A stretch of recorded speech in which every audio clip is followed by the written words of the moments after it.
Are you ready? All right. So I'll call this meeting to order, the February 7th, 2022 regular meeting of the Morris Township Planning Board. Adequate notice of this meeting has been provided by the board in preparation of the 2022 annual meeting notice, which sets forth the date, time, and place of this meeting, and by properly posting such notice and forwarding the notice to those designated newspapers and persons requesting meeting notices.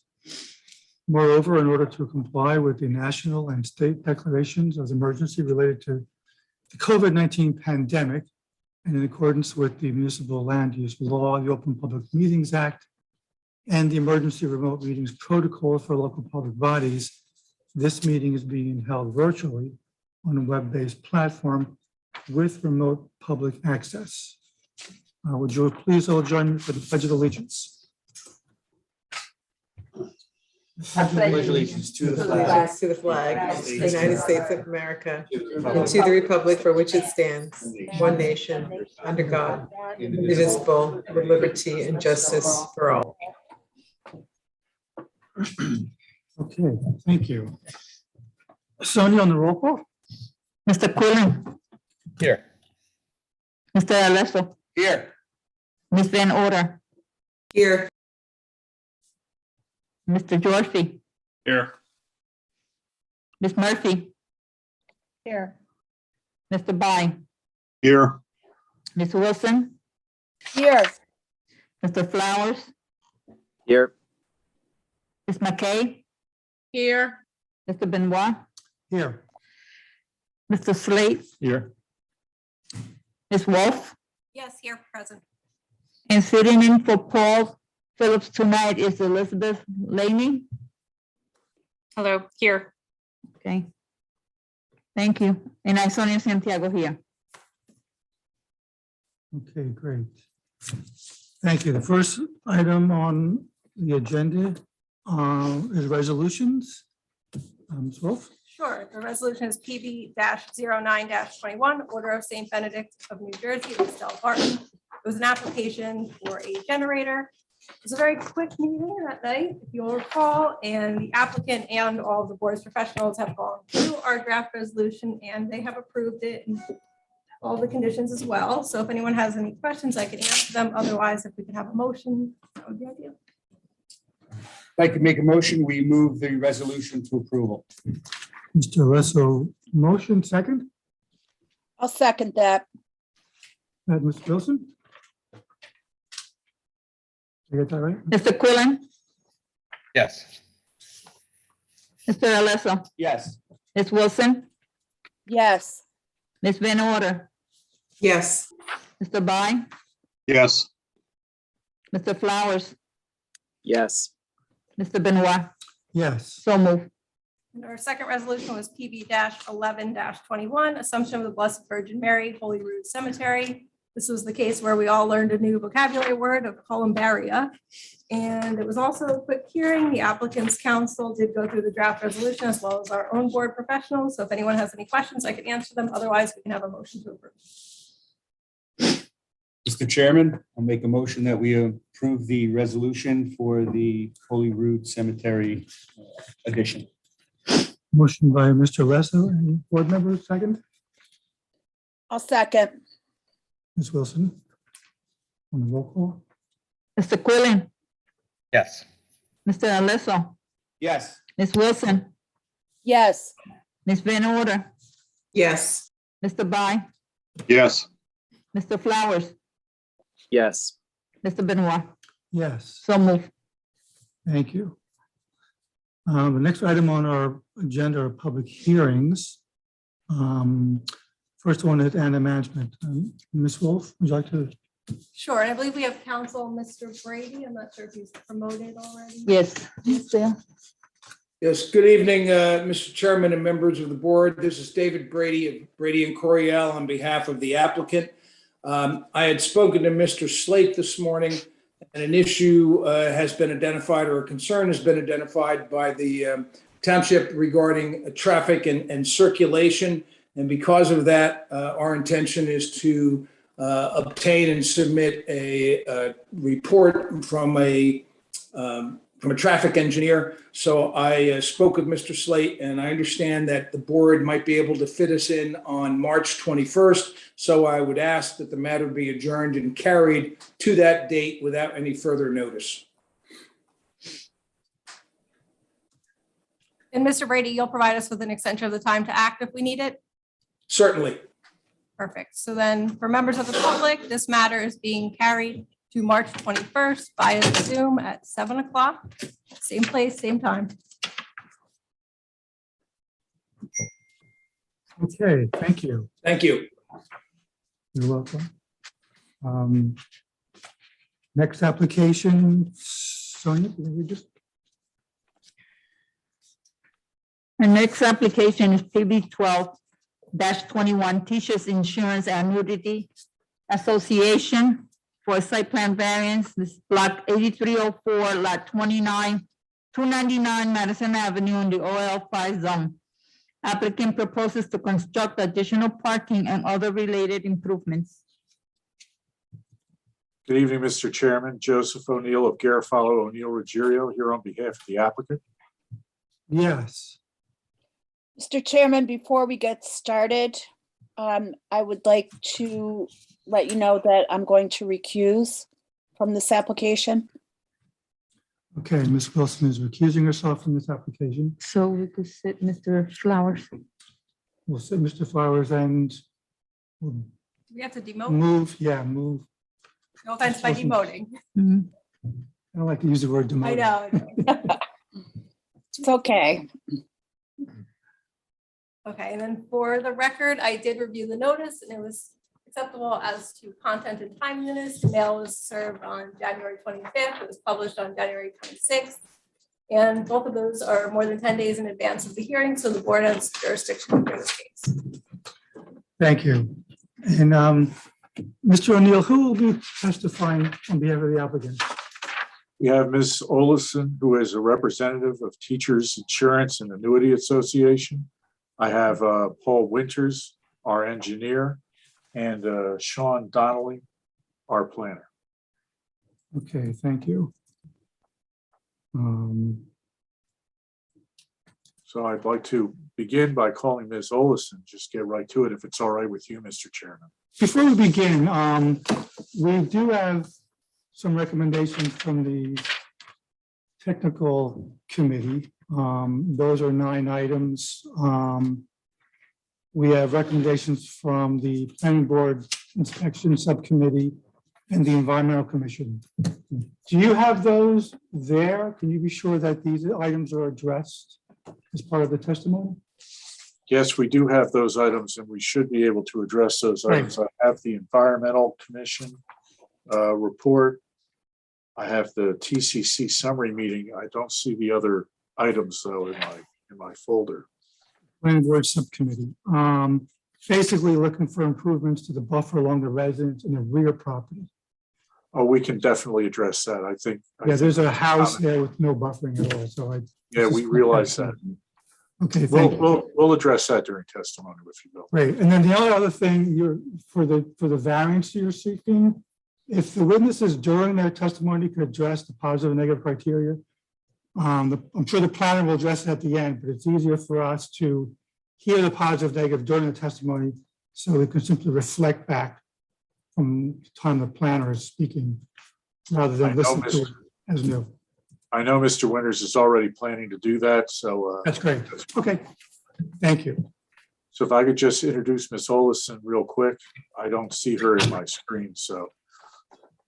I'm on. And if either of you could just give me your business address after I swear you in, as well as all the other witnesses, including our board professionals. So if you could all raise your right hand. I'll swear to tell the truth, the whole truth, and nothing but the truth, so help you God. I do. I do. And then Mr. O'Neill, as you qualify your witnesses, if you could just give me their business address as well. Sure thing. Thank you. Ms. Olison, could you identify yourself? I think if you start speaking, you'll appear in my screen. So that's it. Okay. So hello, good evening, everyone. I am Inez Olison. I'm the Director of Investments for Novene Real Estate. Novene Real Estate is the investment arm of TIAA. We have owned 299 Madison since 2007. And until 2019, this asset was fully leased to an engineering firm and a cardiovascular doctor. Before Since you go on, Ms. 2019. Hollis, I just want to interrupt you. Could you give your business address for the record so we have that? No problem. My business address is 730 3rd Avenue, New York, New York, 117. And you're fully familiar with this site as you were beginning to describe it. I didn't mean to cut you off, but I just want to establish that you're the responsible party. Yes, correct. So you were I am the asset manager. Great. You were beginning to tell us about some prior tenants and that the building is vacant right now. Just go ahead and continue with that. Okay. So until 2019, the building was fully leased. It was leased to an engineering firm and a medical office of a cardiovascular doctor. And since 2019, we have attempted to lease this asset as an office asset. We have updated our marketing collateral, and we are engaged our leasing broker to lease up the building, but have been unsuccessful. The asset is situated in an almost medical submarket in close proximity to medical offices, which is creating a demand for the use as medical office. And as such, we would like to use the asset for medical office, which it is my understanding that this necessitates the addition of parking to bring it in conformity to its current zoning. Right. So that's the purpose of this, is to make it more suitable for the medical offices that are surrounding really the site. That's correct? Correct. Thanks. I have no more questions for this witness. Board members, any questions for this witness?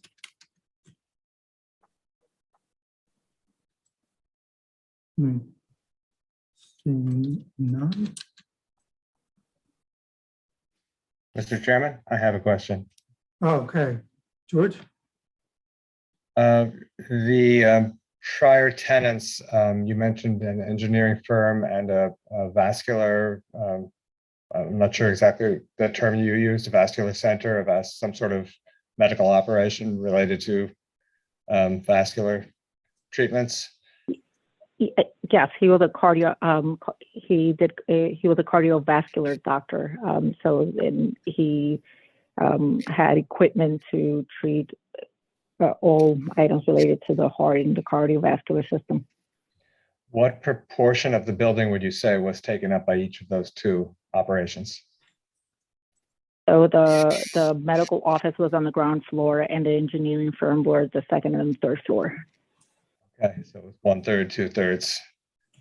Okay, and do you know what the requirement is for parking for medical operations?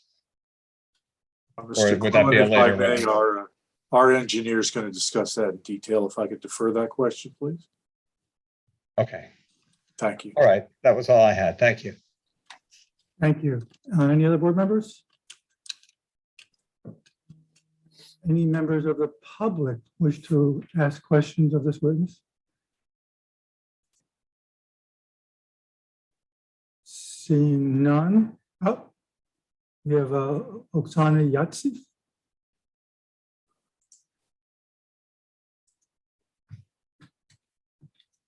Okay, can you hear me? Yes, we can hear you.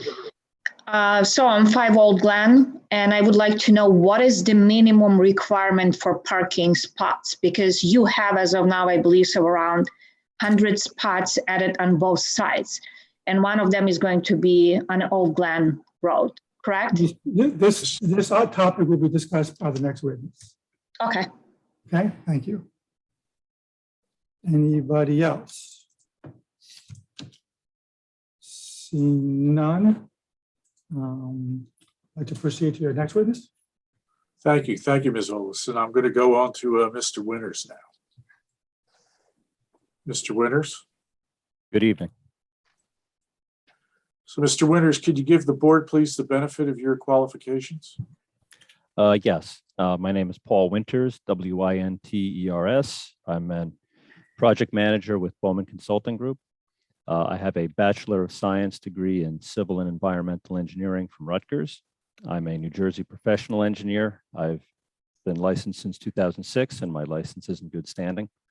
I have over 20 years of experience as a consulting engineer, and I've been previously qualified to offer professional testimony in several municipalities, including the Morris Township Zoning Board of Adjustment, Parsippany Troy Hills, Hanover Township, Mount Arlington, and other municipalities.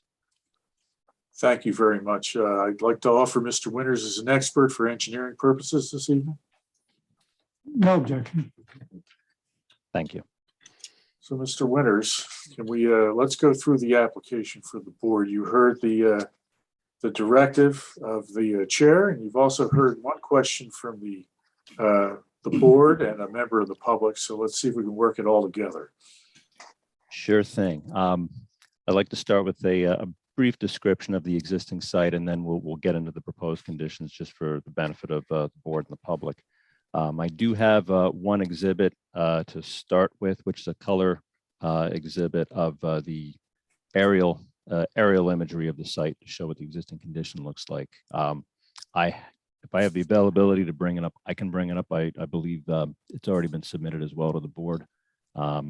Mr. Slade, I don't know if you prefer me to try and bring this up, or if you have access to it. You have the ability to share your screen. I do. Okay, I just need to find that. Bear with me one moment.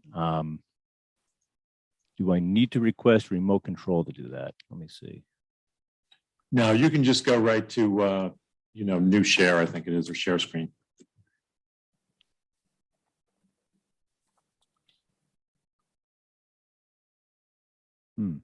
I know where I would normally find it. Not finding it right now. Hold on one moment. Let me shift over to standard view. Oh, there it is, right at the bottom.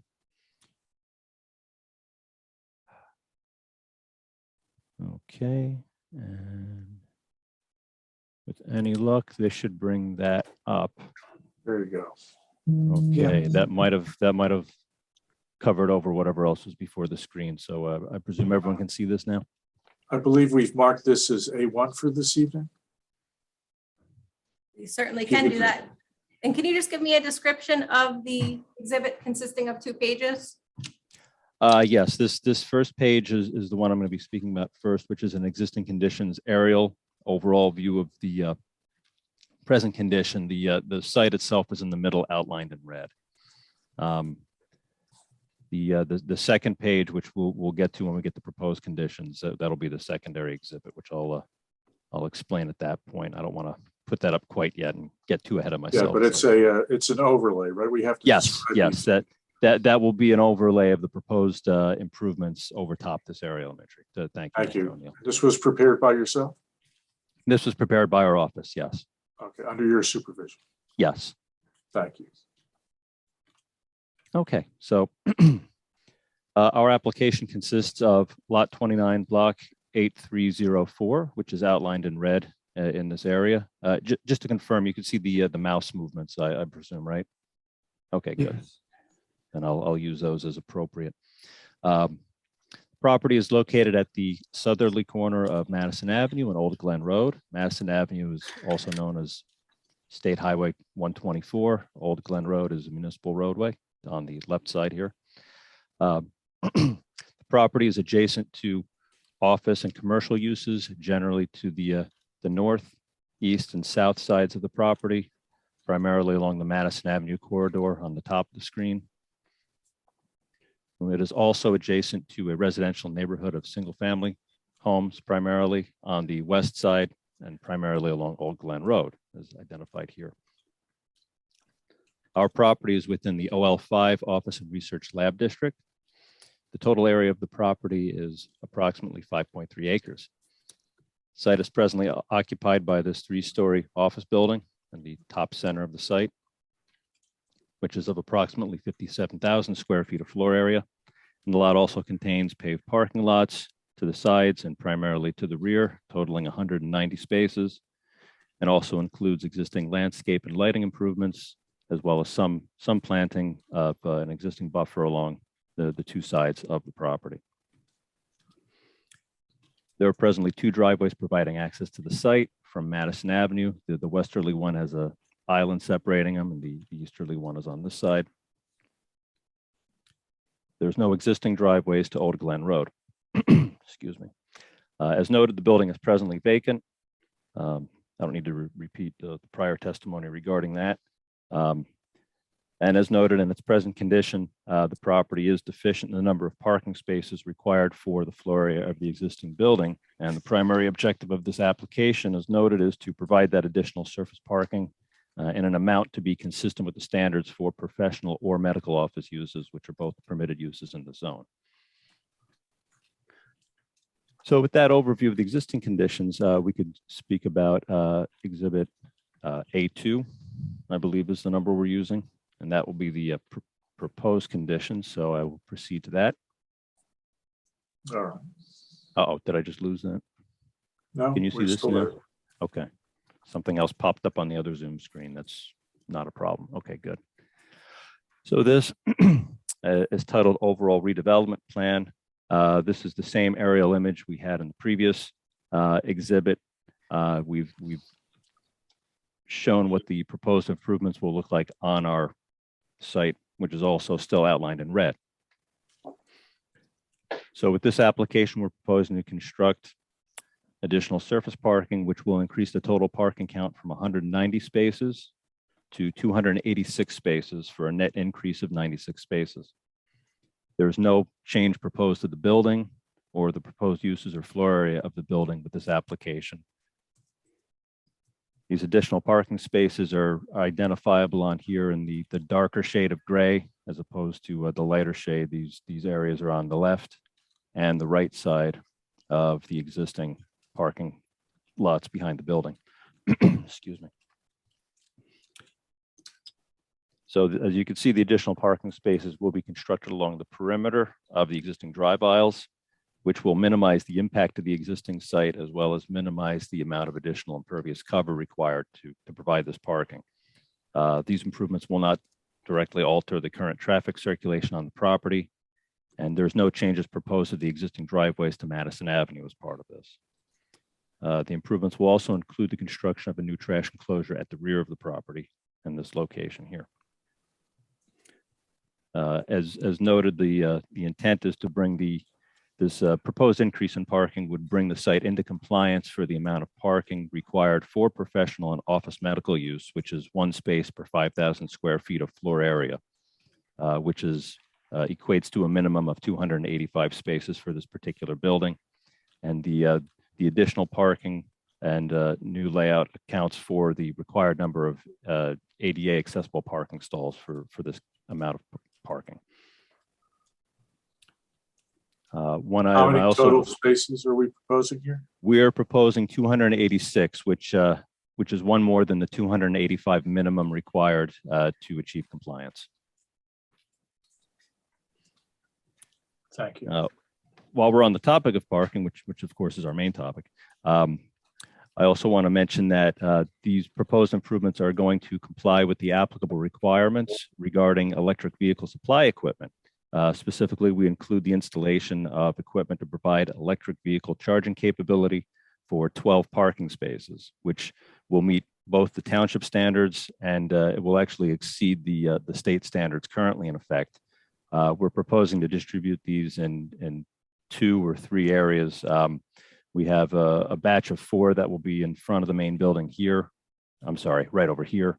An additional 4 spaces in the new area right over here, and then another batch of 4 spaces on this side of the parking lot.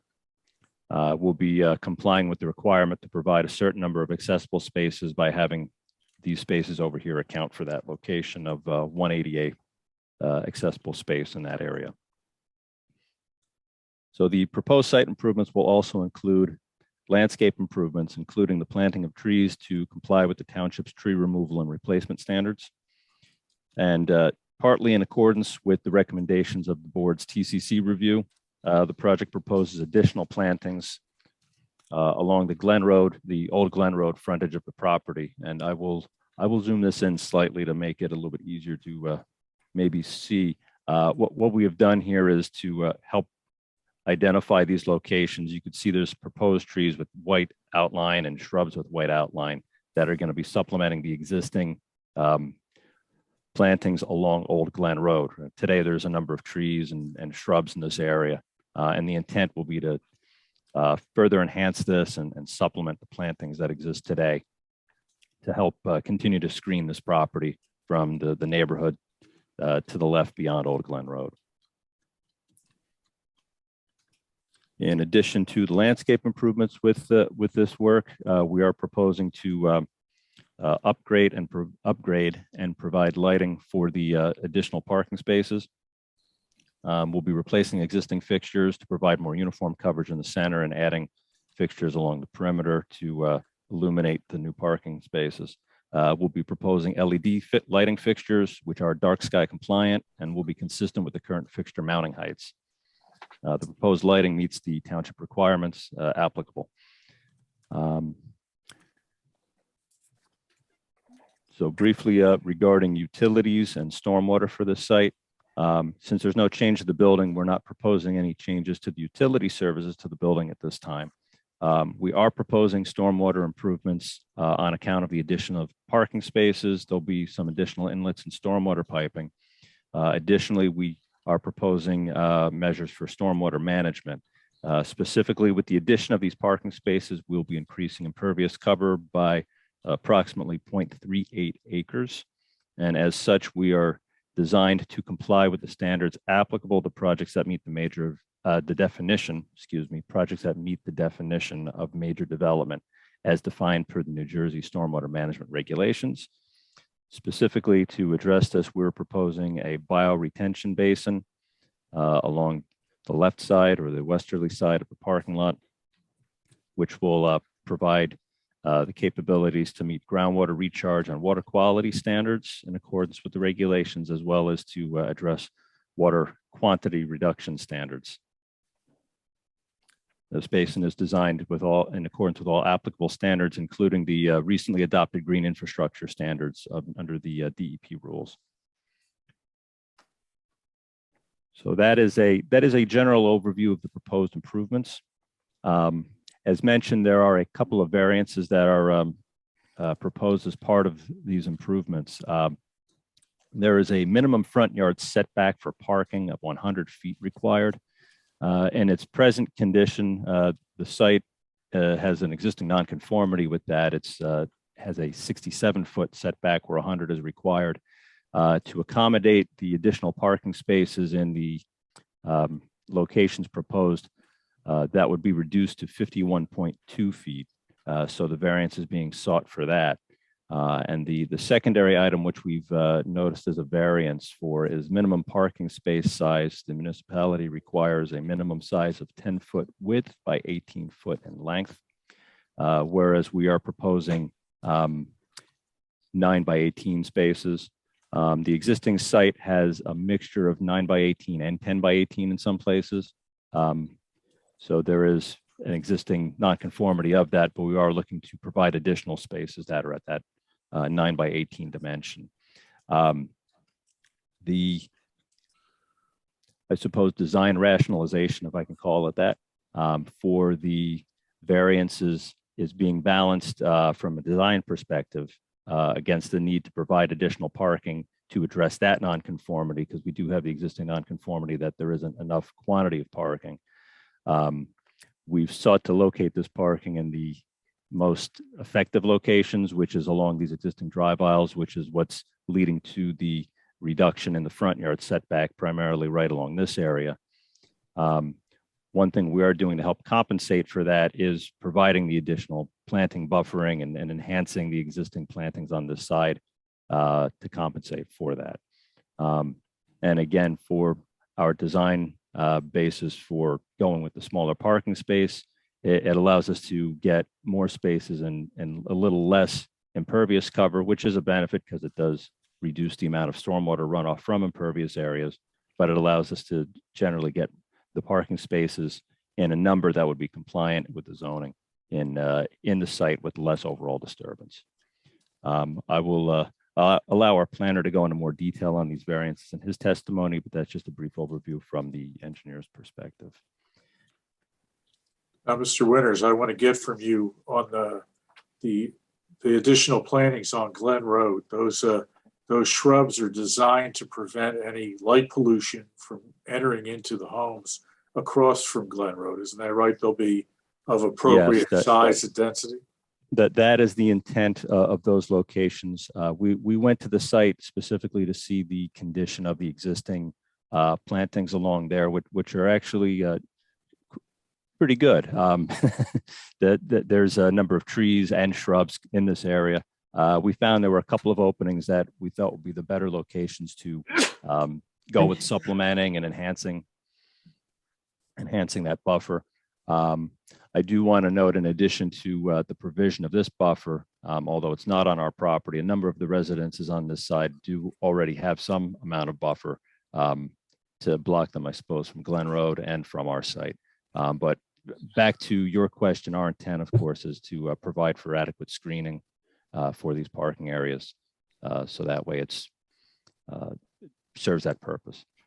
So we did receive an environmental report, but I didn't hear any discussion about native species, native plantings. Could you address that a little bit for us? I certainly can. Mr. O'Neill, before I jump to that, I did want to ask if there was, I had two items that, I guess, two letters from the township that I had on my list we wanted to talk about.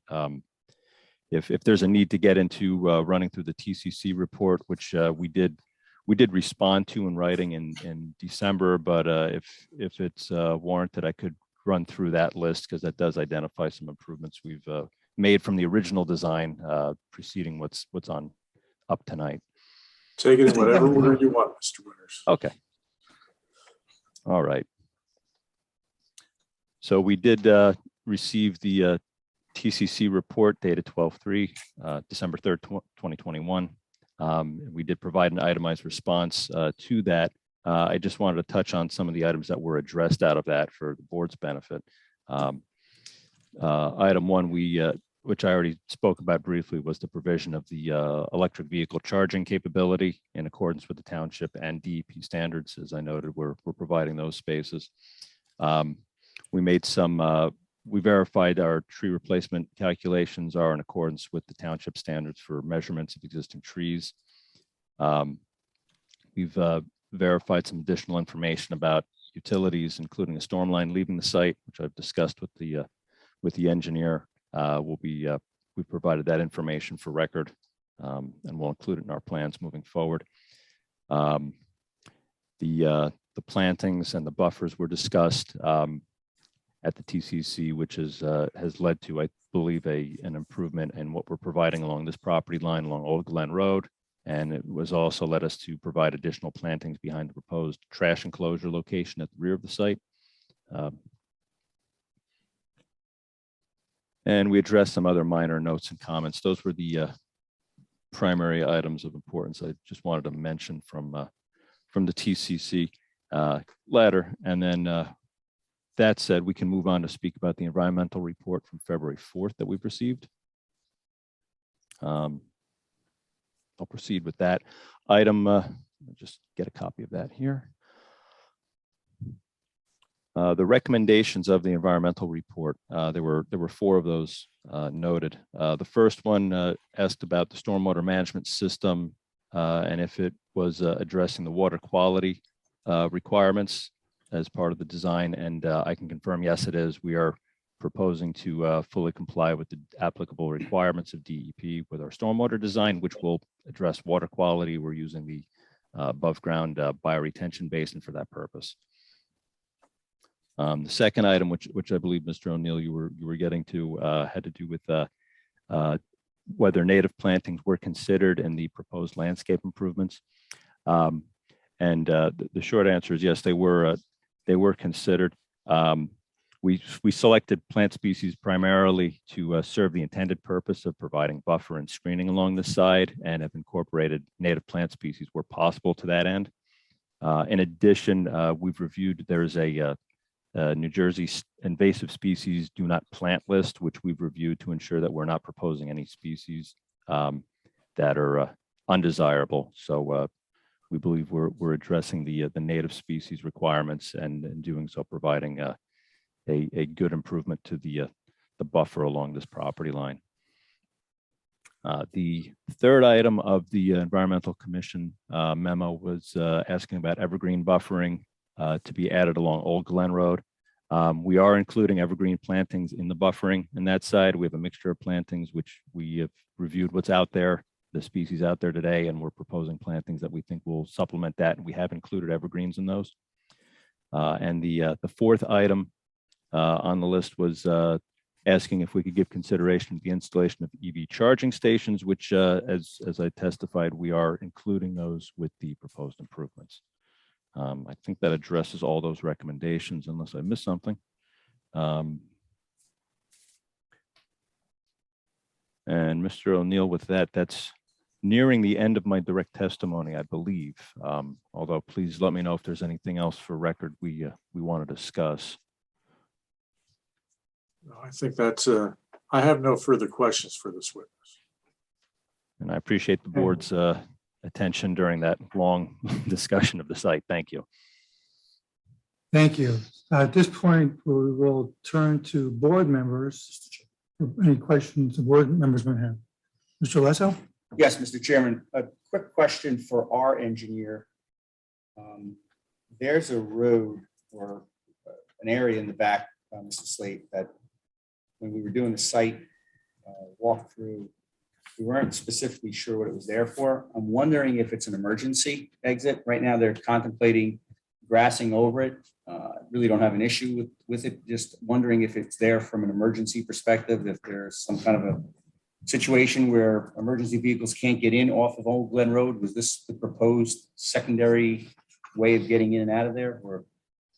I was not sure what the purpose of that was. It did appear to be some type of emergency access, but with two separate access points from Madison Avenue, you know, I don't think there's the need for that. There's a fence that runs right through the middle of that paved area that looks like it's been in for, you know, 20 or 30 years. So I'm not sure if that was an emergency access point that was set up for this property or the adjacent property to the east. But I would say each one of those properties have multiple access points. So we did not feel that was necessary. And as part of the TCC, we recommended that that asphalt be removed. And that, you know, I think you can see in that lower corner, there's two parking spaces that, you know, remain to be used in that area.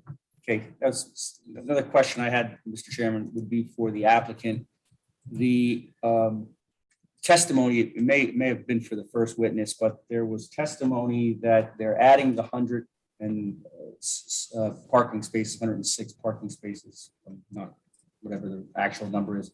They're adding that to comply with our zoning, or are they adding that because that's what they need in order to be successful in leasing the property? Just trying to understand if the reason for the extra parking spaces is to meet our zoning or whether it was to meet a marketing need. So I apologize if that's the wrong witness that you have. Well, I think it was a combination of the witnesses. If I could try to summarize it very quickly. Ms. Olson indicated that they wanted to market this building as entirely a medical use. And Mr. Winters pointed out that to do that, they needed to add those parking spaces to comply with your regulations requiring parking spaces for offices. So without this application, at some point during the occupancy of this building, someone's going to need to come in for a parking variance to occupy the building for the permitted medical use. So we're trying to bring it into compliance with those standards. It's a combination of the two. Thank you. Thank you, Mr. Chairman. Thank you.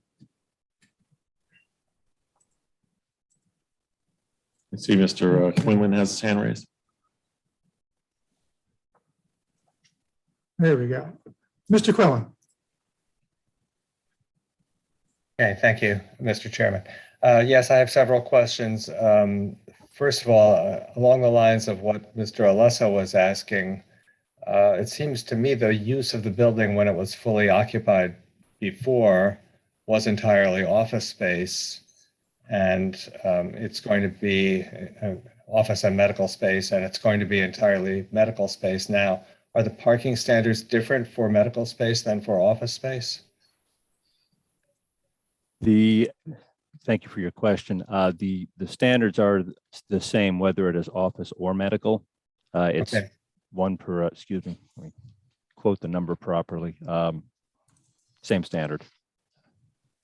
That's There what it I is, one space thought. per 5,000. That's what I wanted to say. I just wanted to double check. One space per 5,000 square feet. Mhm. And you, I think, alluded to the fact that this property was not in compliance with the parking standards before. So I suppose there was a variance before, or perhaps this was a pre-existing non-conforming condition that parking standards may have been enacted after this building and the parking lot were built. Do you happen to know? I'm unable to speak to whether there were prior standards. At this time, it's an existing nonconformity, but I'm not aware of anything before that. I'd like to clarify that. So there are actually two standards. So for an office building, it's 4 spots per 1,000. The current building, based upon the square footage and the parking that exists, is close or meets that standard. And then to go to a medical office, it goes to 5 spots per 1,000 square feet.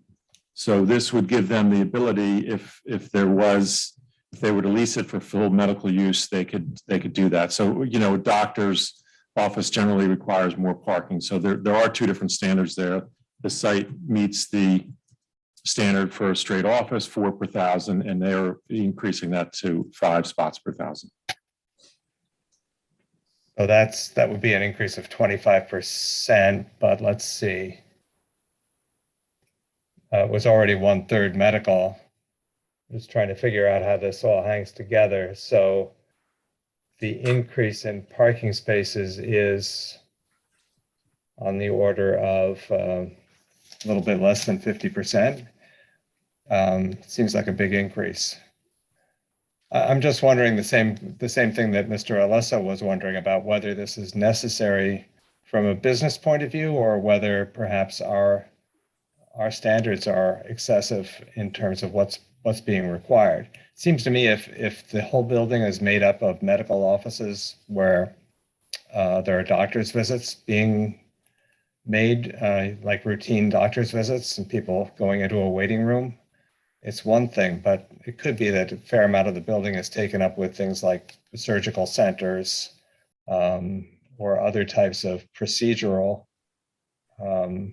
suites that would require less parking. I don't know if the applicant knows which way this might be headed. Well, if I could again, direct, yeah. I didn't mean to cut you off. I'm sorry about that. Oh, please, that's fine.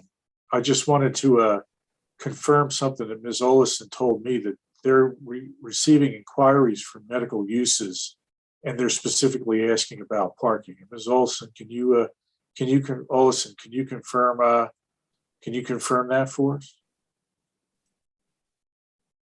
You're on mute, Ms. Olison. Apologies, I was double muted. We have received inquiries as to leasing this asset as medical office, which is what prompted this procedure.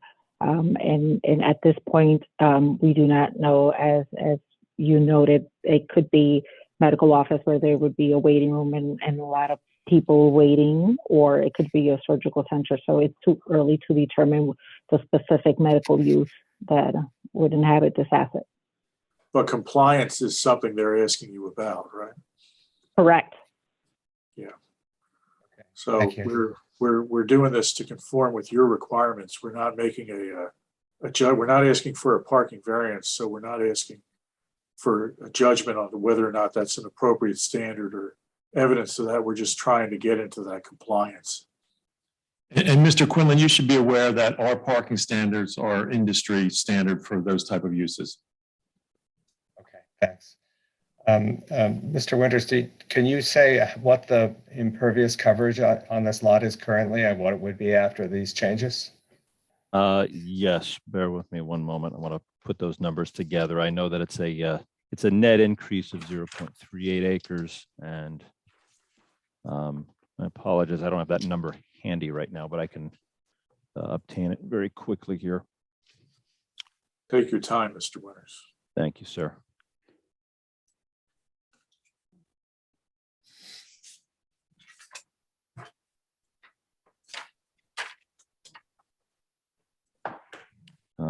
For the sake of the question, just to start with, I do have the impervious cover percentages as calculated, provided with our zoning table on our site plans. I'm just going to cite that right now. In this zone, the maximum permitted is 65%, just for reference.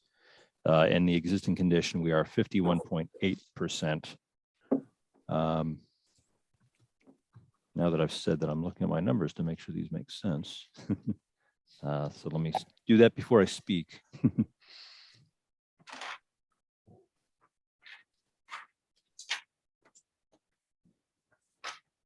Okay, good. That does make sense there. I feel better now.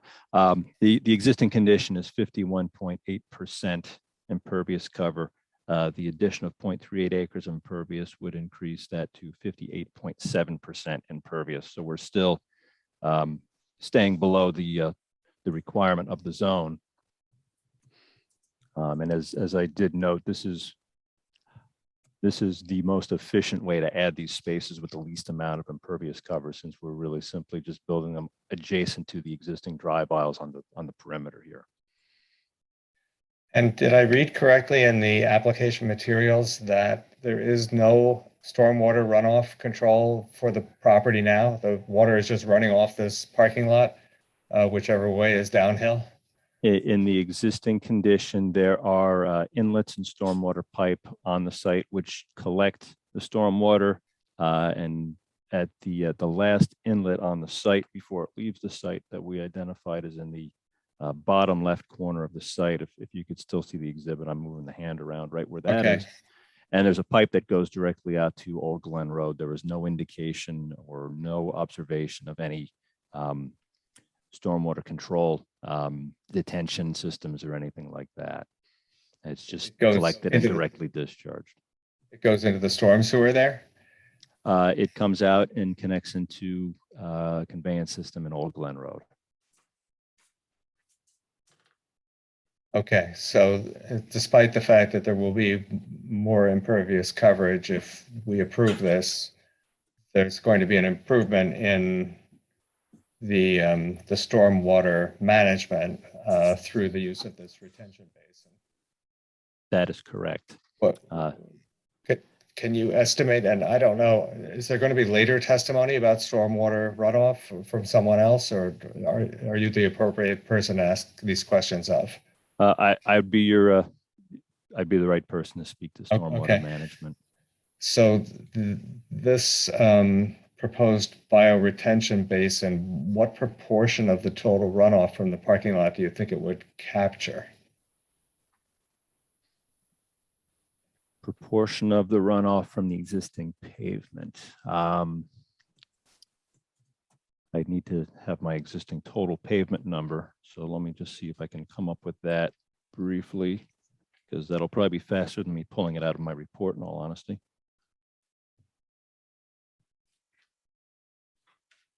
Okay, good. I'll have this momentarily. I just wanted to get the building area out of the total impervious number.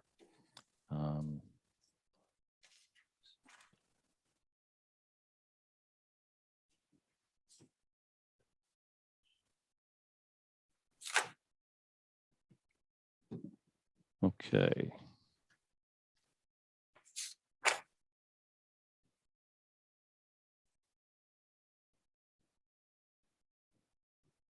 Okay, so the area that will be contributory to the stormwater management basin directly, the area that will be treated through there, is, I'm going to give you a range because it's safer with the numbers I'm working at. It's between 10 and 15% of the post-construction vehicular paved surfaces. So for those areas, and under the rules, we're obligated to address the impacts that the additional impervious will have. We'd be collecting water from that portion of the post-construction parking lot to ensure we address the groundwater recharge requirements and the water quality requirements. The applicable requirements to address the quantity of stormwater runoff require us to do reductions for various storm events. In this case, it's reductions for the 2-year, 10-year, and 100-year frequency storm events, where we hold back a little water, and the end result is we attenuate the peak flows, meaning that whatever the peak rate leaving the site is in the pre-condition, we have to reduce that to be less in the post-condition. And as you may know, that's the purpose of the detention basins you typically see. So this basin serves 3 purposes, which is one of the reasons why DEP favors these under their new rules to address stormwater management. So there's going to be a net improvement because we'll be reducing the peak rates compared to what you have today from the site as a result of treating the runoff from these portions of the site. Even though only 15% of the water that comes off the parking lot will go into the basin? Approximately, it's a portion, but yes. But the parking lot is increasing in size. Well, I guess the number of parking spaces is increasing in size by a little less than 50%, but the parking lot area is increasing by significantly less than that. So I need to be careful about these quick mental calculations.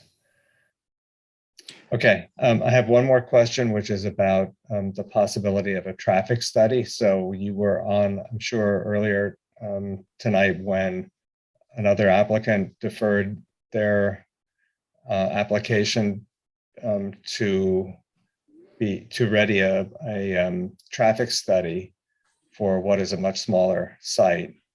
Have you prepared a traffic study for this site? We have not prepared a traffic study for this site.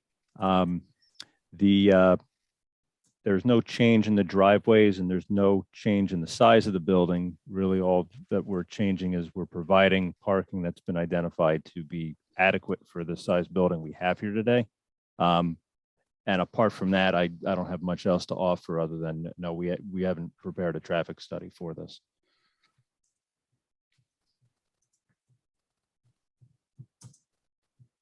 And again, I do want to reiterate, there's no proposed change in the use from those that were previous or permitted. It's professional or medical office use, same size, shape building, same driveway, same circulation.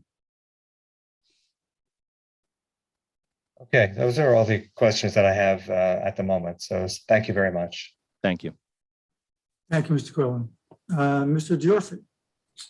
Thank you, Chairman.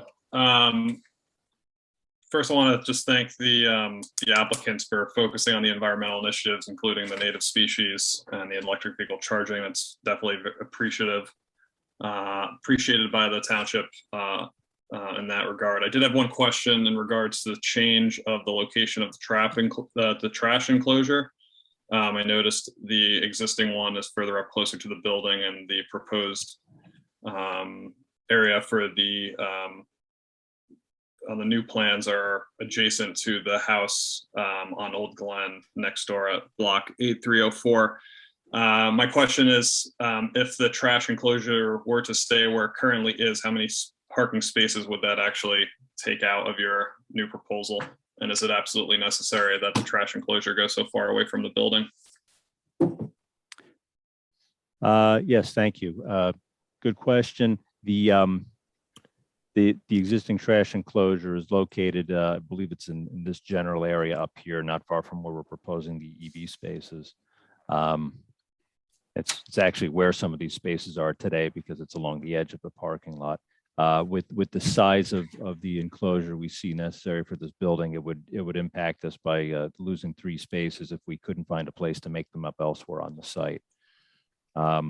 The location here was selected simply as a matter of efficiency. We're trying to maximize the parking along the side.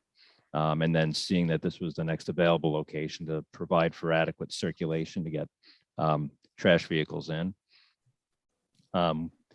We have provided the additional buffering in this area to help soften that location, being sensitive to the residents to the plan south of that location.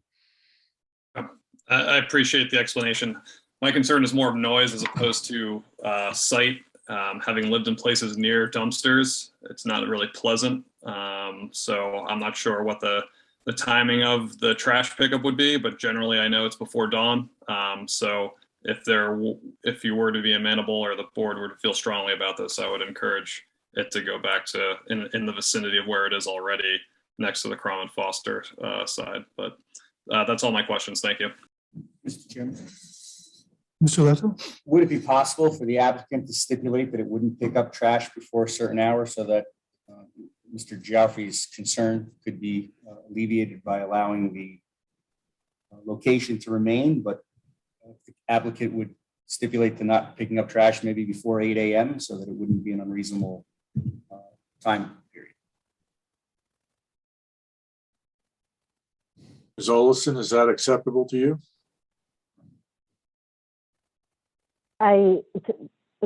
To be honest, I do not know at what time the regular garbage pickup comes around for this asset, but if it's something that we could accommodate, we can reach out to the company.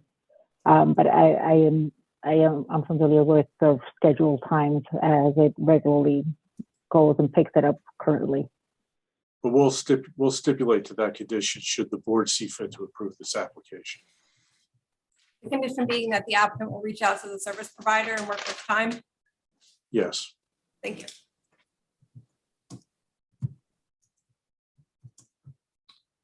Okay. Thank you. Mr. Bai. Yeah, thank you, Mr. Chairman. Yeah, I had some questions on the numbers, which confused me when I first looked at it. As I understand it, there are 190 spaces right now. Yes, that's the present number of spaces. The building is just a little over 57,000 square feet. Yes, I think we identified, I used approximately 57,000 in testimony. 57,062 is the number we have on record. Okay. So right now, if I do the math, that works out to be like 3.3 spaces per 1,000 feet. Right? I think, or about 1 per 300 square feet. So yeah, it may be close to 4, but actually it's underneath even the current numbers for office space. Seems to fit for industrial use. It seems to comply with the requirements for industrial uses or laboratory and research, but not quite even for office use, much less, which is 4 per 1,000, much less the professional or medical use, which is 5 per 1,000. So pretty much whatever you wanted to do with this building, unless it was a pure research building, which is unlikely. If we don't approve this now, at some point, somebody would have to come through and ask for a variance on parking numbers then, right? That's exactly right. Okay, that's okay. So you're looking to forestall that and make it more attractive as a leasing option by having it comply with the spaces at this point, rather than putting off a use variant or a parking variance for later. That would also depend on bringing a tenant in that's willing to wait for the parking variance. Right. Okay. Right. Okay. Thank you. That answers my question. Thank you very much.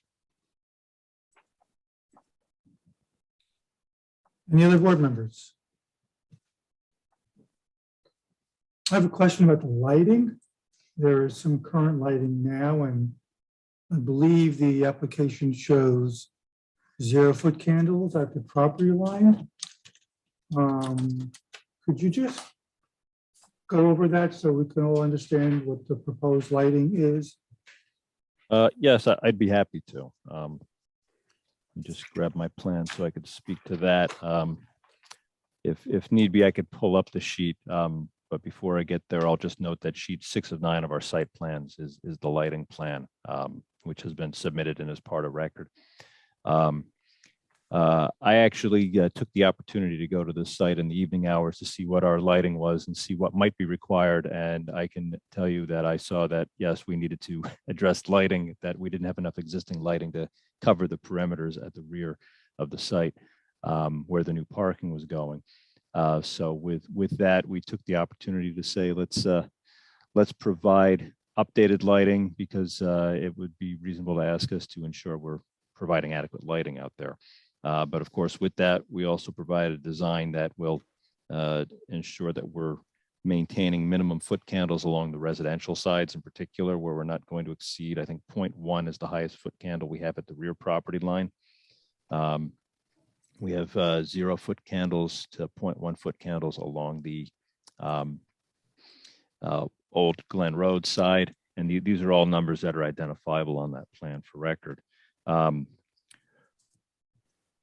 We're putting in new LED fixtures in all these locations. And like I said, we're maintaining the heights of the fixtures that we have presently. Before I get into this any further, is there anything in particular you're looking for further clarification on this design? Or if you care, I could put that image up on the board if it's necessary, but I think it covers itself in the plans well. Well, I'm most concerned with spillage and glare for the neighbors. There might be, 0.1 foot candles, but there could still be glare. Have you considered, or do you need any kind of shields that can make sure that the light stays within the property lines and not spill out, even though the foot candles themselves may be meeting the requirements? The fixture we selected can have does work with shielding. We could specify shields if the board is concerned with the potential for glare at the residential or any property lines. That wouldn't be difficult to include. Yeah, I'd like to stipulate that if possible. We've seen other applications where it meets the requirements, but the glare can still be overbearing. We will provide the shielding as a condition of approval should the board see fit to grant that approval. Great, thank you. Thank you. Any other board members? I see Linda Murphy has her hand raised. Ms. Murphy? Thank you, Mr. Chairman. Mr. Winters, to the question of lighting, with the description of the type of tenant that you're seeking, medical operations and whatnot, normally you wouldn't have patients in and out of there in the evening hours, one would think, typically a daytime type of operation. So I guess my question, which is related to the lighting discussion, is do we need full lighting or is it just security lighting after hours? I think I would like to ask, and Mr. O'Neill, perhaps we want to ask the applicant if there's an hours preference on that. I'm sure that anything can be done in terms of timing of when lights are on, but I don't want to speak for what's necessary for the property. So, listen, do you know if there's a time when the building's going to be mostly empty that we can go ahead and dim these lights? I'm sure that if the ultimate use would be just medical office where is daytime patients coming in, we can have it so that it's dimmed in the evening. About 9 or 10, you think? Correct. I would think that would make sense. I'm just thinking that would mitigate some of the concern about spillage and glare that was mentioned earlier, because that would be most apparent in the evening hours, I would think. So I'm thinking that would be helpful for the residents to know that. We can shut off some of the lights. I'm sure the board would agree that they don't want that parking lot to be dark. That could create a nuisance for the neighbors. So we'll dim some of those lights down to a security lighting level as say 10 o'clock. Seems appropriate. If the board sees fit to that condition, we'll agree to that. Board member, 10 o'clock, okay? Mr. Geoffrey?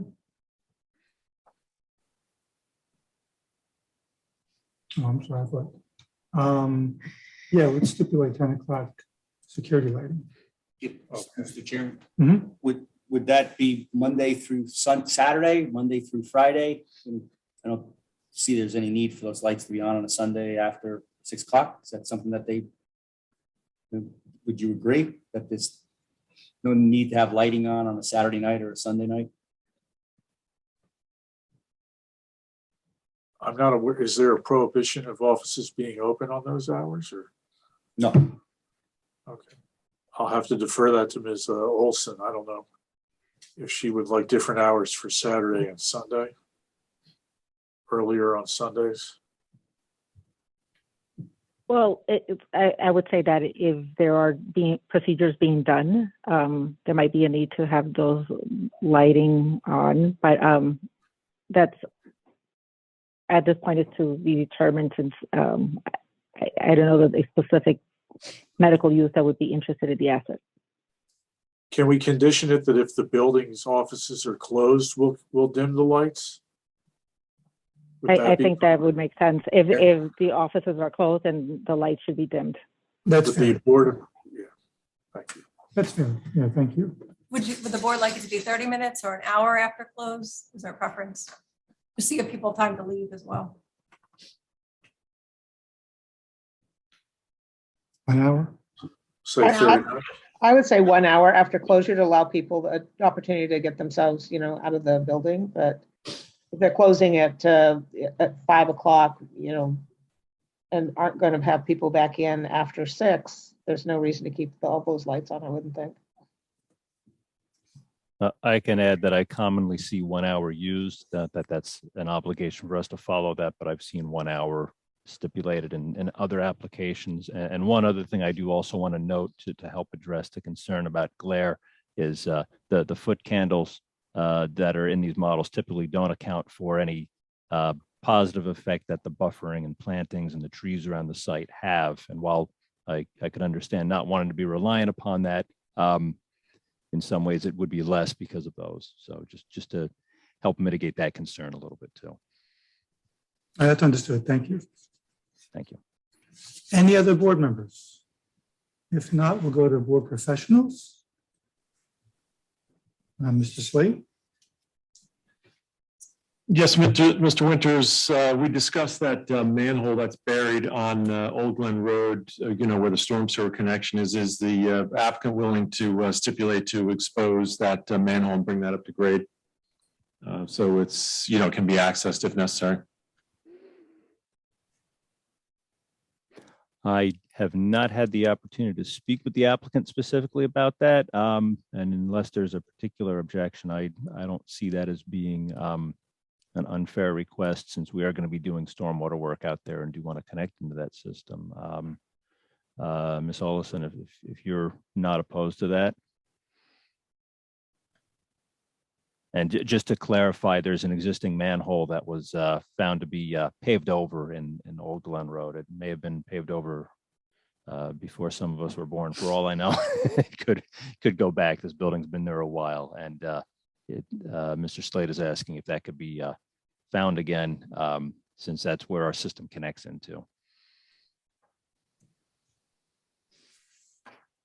Yeah, if that's a requirement, sure. Okay, I don't want to speak for you. That's that's why I wanted to, and I apologize. I didn't have a chance to ask you that in advance.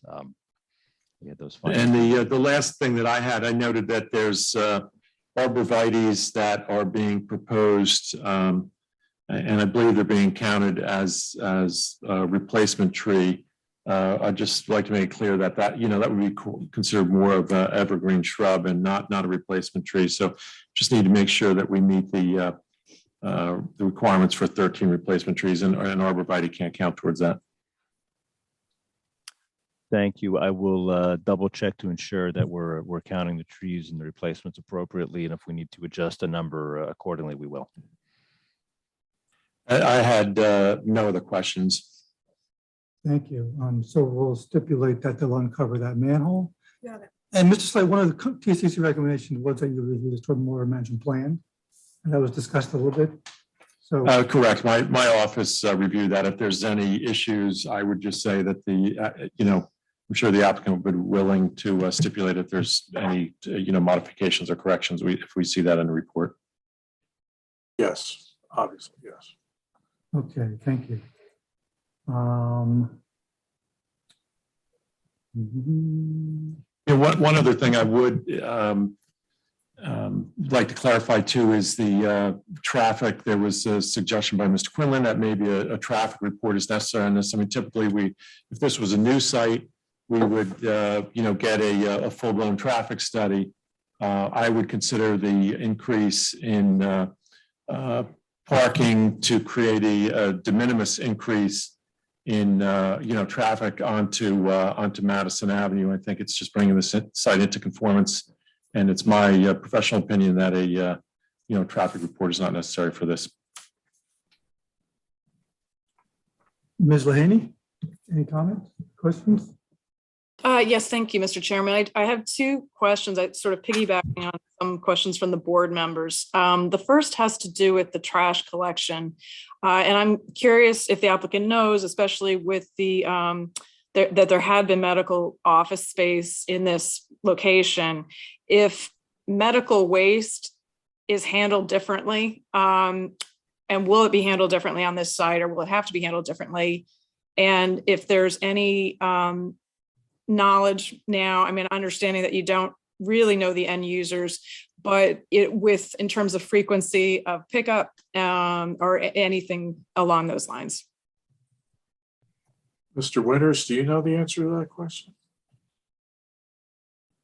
I don't believe I can give an appropriate answer to that one. No, I know we're providing a trash enclosure which is adequate in size for at least trash and recyclable, but that's a fair question. I don't want to conjecture on that.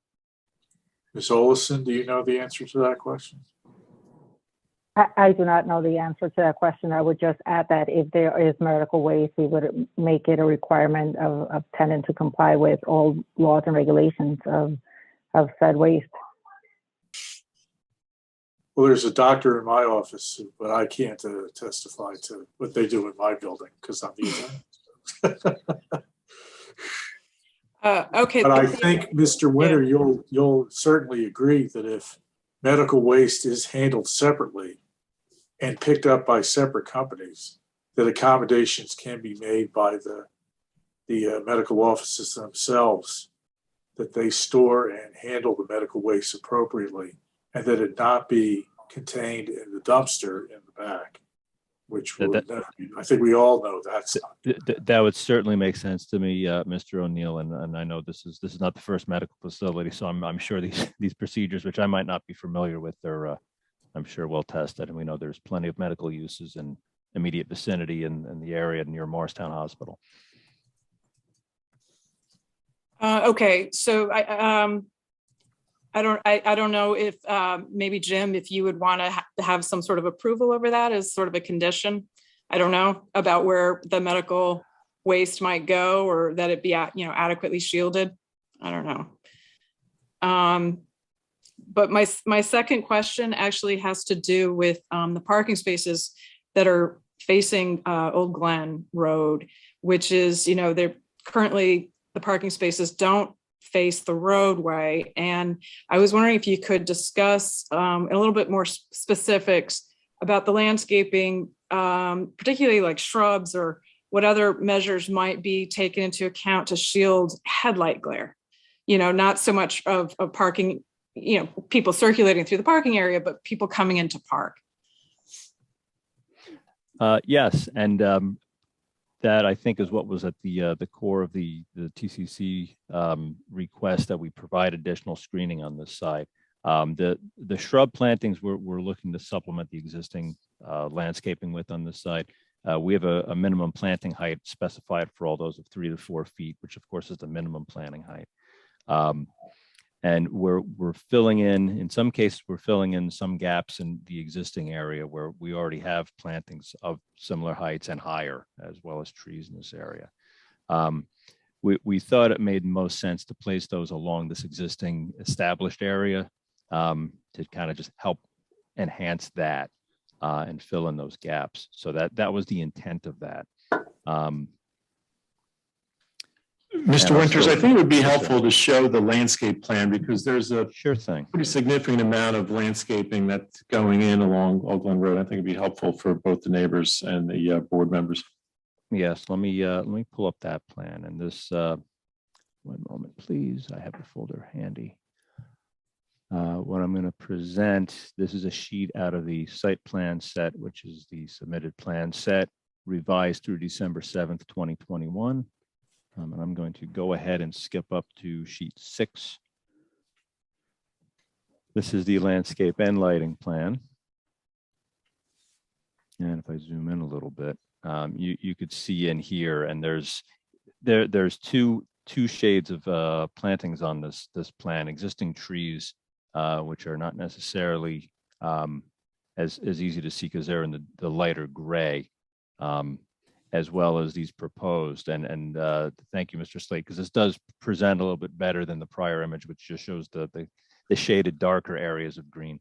You could see there's a number of trees in this area that are in the lighter color that fill this in, and that we're filling in the gaps between them with these additional shrubs.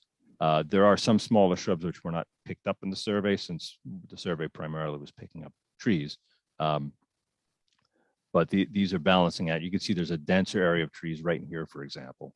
And again, we're filling in this side to make sure if there's any low areas. And we did go out there and walk this area to see where there might be gaps before we select the placement of these. So you can see we're pretty dense in this area with what we're putting in to supplement that. In here, it was already a little better established with some shrubs, so we were able to go ahead and put some more in here. And we're trying to cover this whole area running along the parking straight down with these new plantings. And we continue that downward where on the bottom half of the site on the other side of our basin, we're doing more of the same thing. We're showing all these darker shaded plantings we have proposed for this area coming all the way down. Those would Yes. be year-round plantings. I mean, they would provide shielding year-round. We have a combination of evergreen and some deciduous. Some of the deciduous we've selected are deciduous that we're familiar with working with, hold their leaves in this temperature zone. In northern zones, they're in this zone, it acts more like an evergreen. There's a viburnum or two we've selected that serves that purpose well, as well as some other evergreens. We have rhododendrons proposed for in there. 2 selections of viburnums that hold their leaves in this plant zone. And then some denser, the few deciduous we have are of a denser branch variety that will provide some degree of buffer and screening even in winter weather. Okay. Thank you, Mr. Chairman. That's all I have. Thank you.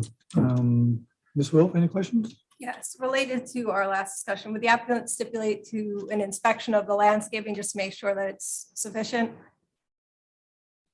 And then working with the Yes, planner? absolutely. Okay. Thank you. And also, are these parking spaces being constructed immediately, or is the intent to wait until you have a tenant?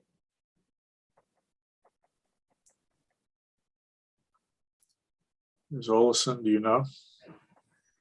At this point, we haven't determined whether we should construct them and we will secure a tenant, or we should secure a tenant before we construct them.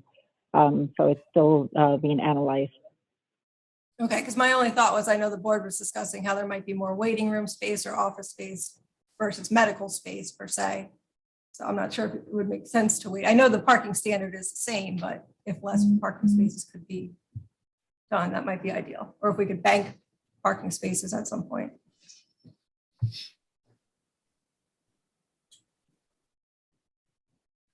That will really depend on how you market it, I suppose. I'm not sure if the board has any input into that. Mr. Chairman, Yes, Mr. Lazo. I have some input into that. I think banking spaces would be a fantastic idea. If they don't need them, they don't have to build them, but we give them the approval. So if they do need them, they can build them. That would just keep the existing condition longer. I agree with that. This is Linda. Does the applicant agree with How that? would that work exactly if the applicant would build these in phases as they lease the building?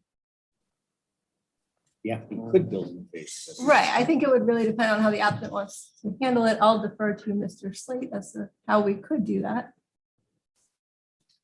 Yeah, I think we could work that with the, as the zoning officer approves tenants. If it's determined that the additional parking, is necessary, would be constructed, as required. I think it's a good suggestion to go with that bank parking requirement. So I think we just need to, structure that language appropriately in the resolution, assuming there's an approval. We'll agree to that subject to the appropriate language. We can talk about that going forward. Okay, I can work with you. I want to make sure they're not waiving some of these parking spaces, then in a year they get caught. Right, The well, idea is not to go back. you could always advertise to people that are looking at the space that you could have fully conforming parking if necessary as well. Yeah. Perfect. That was my only question. Thank you. Or parking as they need. They may not need the required number of spaces under the ordinance. I think that would be a nice way to proceed. Any other board members want to follow up on that, or board professionals? If not, we'll go to members of the public. Questions for this witness. Ms. Salinger. Hi, can you hear me? Yes, we can. Okay, I've never done it like address. this. Barbara Sellinger, and I actually live at 2 Old Glen Road. The property abutting this property. And one of the biggest concerns I have, quite frankly, is the movement. Sorry, Ms. Sellinger, this is actually the time for questions, not comments. So if you have a comment. No. This is a question. Okay, I'm sorry. Go ahead.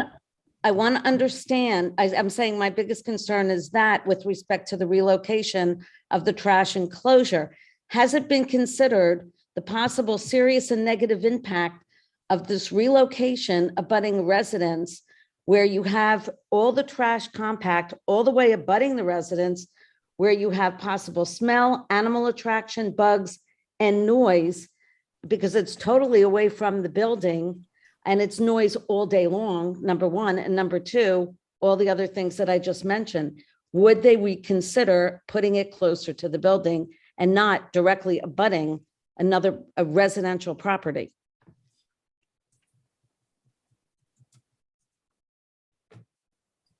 Mr. Winter? Yes. And we did talk about the possibility of looking to see if we could put that in the other location. And thank you for your question. That's a good question that is worth talking about, of course. The challenge with that means we would just have to see if we could either make up the difference of parking spaces. I would need to find at least 2 somewhere else, I think, and maybe back the application down to 285. I'm just limited, Mr. O'Neill, in trying to find the right spot for those without either getting closer to a road on either side of the building, which is of course on the left side. I'm if you could still see the arrow, I'm looking right here next to the driveway, which is not an ideal spot closer to the driveway, but that could be a spot I'd have to look to move parking to if we were going to contemplate. Well, have you that. considered these issues being raised by this person? Some of Do you that feel will it's appropriately screened to be used? Well, we're providing a fair amount of screening around this enclosure. As far as the operations, I'm not aware of the intent of a compactor here, which means it's simply holding in trash enclosures, dumpsters for pickup. But we are also, let me see, I could tell you how distant we are from the property with this and see if that puts it into perspective a little bit as well. We're maintaining at least, we're just under 38 feet from the property with the back of the structure. And then of course we'll have the buffering, those evergreens planted along the back of that to help buffer some of that. And then the plants we're proposing have an initial planting height of 6 to 8 feet, 8 to 10 feet is the initial planting height proposed for This, and I'll zoom this in a little bit, Ms. Selinger, just so you can see this too. Here, these plants in here have an 8 to 10 feet initial planting height right here to give you that visual block. And with that height, that also is going to deter some of that noise. And hopefully, if there's regular pickup, this shouldn't be a concern, but shouldn't be a significant concern. But any smell that might be related to the refuse.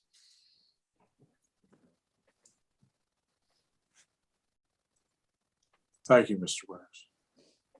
Board members, I mean, this is a good point, and I'm wondering, you know, we have this issue with the parking, and if they had to get rid of 2 or 3 parking spaces to relocate this, do any board members have an issue with that? I have no issue with that, Mr. Chairman. I have no issue with that, and I support moving that trash away from the residential property. Do as well. I guess 3 parking spaces would be eliminated, so then we'd be granting a variance to go 2 spaces under the supposed requirement. Yeah, we'd have to amend the application for that parking variance. But you'd also be losing some of the EV stations also, if you move it up there, potentially. Well, I think the idea is not to put it where the EV stations are, Mr. Winters. Can you work that out? We could relocate the or adjust the location of the EV stations to preserve them. They don't have to be exactly where shown, if that helps. Mr. Winters, Jim Slade here. Is it possible? I mean, there is a variance for the parking within that front setback on Old Glen Road, but if we went to the, I'll say the northeast corner of the site and went a little closer to Madison Avenue on that, entrance exit on that side of the building, it's far from the residents, and if we added the 3 or 4 spots, so we're in conformance with the parking requirement, would it work up at that location? There's a variance being granted already for the parking that 100-foot setback. It just seems like a good spot to add those spots that potentially wouldn't affect the neighboring properties. That's working that out. Yeah, Mr. While you're working that out, Mr. Winters, if I could ask our client, Ms. Olison, to call me on my cell phone number, which is at the bottom of my last email to her. I'd like the opportunity to speak to her about this, just to make sure we can do that while you're working that out. And the other thing, Mr. Slade, I was also looking to see was if there's any other, there are some irregular spaced parking stalls on part of the property, which we've tried to make more consistently 9 foot in width. And I was looking to see if there were any opportunities to pick up a space here or there, but as to your request or your suggestion rather, looking in that area, I have almost 30 feet on the northeast corner. Let me go to that so everyone can see where we're looking. I do have about 30 feet between here and this light post here, which if Ms. Olison is not opposed to this location, and we'll wait for her to confer with Mr. O'Neill. We might be able to get a couple spaces in there, maybe up to 3. That would leave us still with at least 60 feet of drive aisle for queuing to get vehicles out of here, which is at least 3 and maybe almost 4 car lengths. And of course, we have 2 lanes coming out of here at the end of the day. So if there's no, if you have no reservation about that, which is really only a concern during when people are leaving the site, and that could be a possibility for this location. If we can't find another way to get spaces in here. And that's an excellent point you bring up, which I had not been thinking about, that we already had an 88-foot setback to parking there. So if we were going to get another 3 spaces in there, we probably still will not be. Yeah, I do not expect we'd be worse than the setback variance we were already asking for of 51.2 feet. So I'll wait to hear from Ms. Olison unless she has any concern about that location, but potentially we might have a solution here. Mr. Lesso? Just a quick question for Mr. Slate. Is there a prohibition of putting parallel spots at the back of the property? As opposed to the front of the property? We would be able to just, since we're banking spots anyway, if the dumpster were to disappear and we were to put some parallel spots along the back, almost like a pocket, it still would be in the setback. And you have 100-foot setback and we're almost 300 feet now. Might be a good trade-off to pick up a couple extra parking spots. Yeah, I don't know if I would see that, I don't see that as a problem. So maybe Is there room for that? Liz, do you see any issue with that? No, I don't. I think that's a good suggestion, actually. So maybe we could stipulate that the applicant would work with our engineer and our planner in resolution compliance to find the best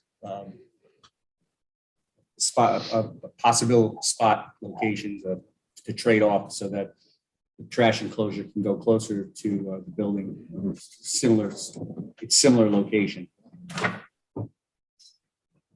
Mr. Chairman, could I be recognized? I have a question for Mr. Winters. So the number of parking spaces that would need to be added is only 2, isn't that correct? Because you were already 1 over the number that you needed to conform. So if you eliminate 3, you need to add 2. Yes, Mr. Quillen, yes, I believe that just 2 would be needed to meet the 285 requirement. As long as Ms. Olson has no objection going with just the 285, then maybe it's just 2 we need, I would say.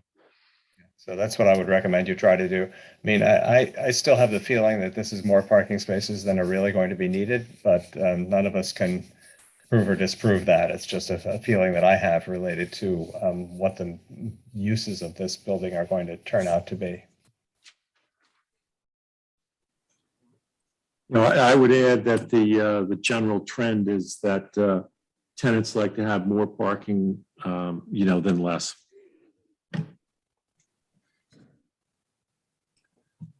So the recommendation, it seems kind of broad, like the applicant will work with you, Mr. Slate, to try and just figure this out? Is that too broad? I'm agreeable to that. Okay. And then the stipulation there would be that they would still need to have the 285 parking spaces in the end. That would be my recommendation. Okay. Ms. Challenger, do you have any other questions for this witness? No, I don't. Thank you. Thank you. Ms. Yatstiv.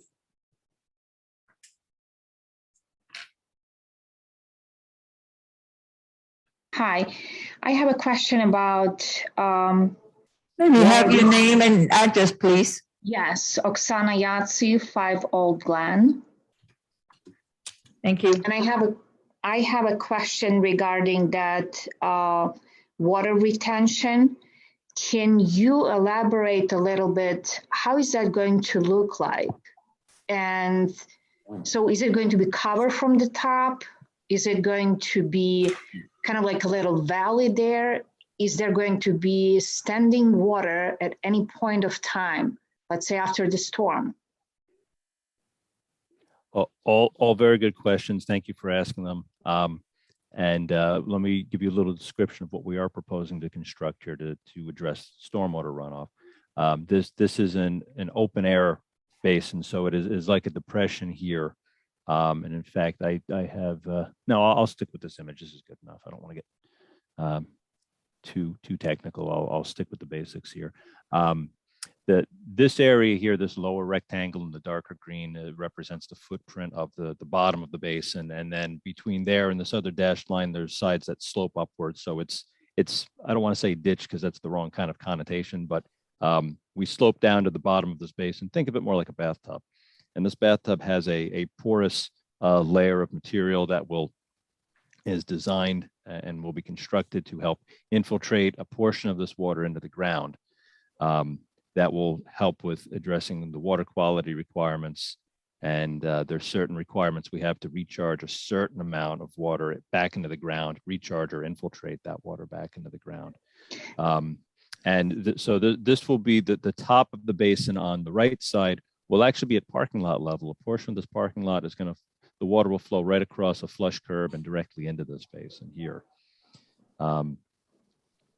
And if you can envision it, as you come around the top of this basin, today the grade kind of gently slopes down towards the road. We're going to hold that grade around this part of the basin, and then that'll slope down in this area as you get into where these new plantings are. So there'll be just a little berm visible on this side, not a terribly tall one, a couple feet at most. And again, that'll be in this side of the landscaping. So really from your property, which I think is, you're either are you the corner lot or you're No, the I'm next the third one.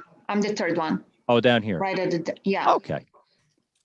So from here, your view might not change a lot from in terms of what you're going to see of this basin, because most of the landscaping here, most of these trees are going to remain, and we're going to be adding some planting in here to help kind of buffer the view of the site.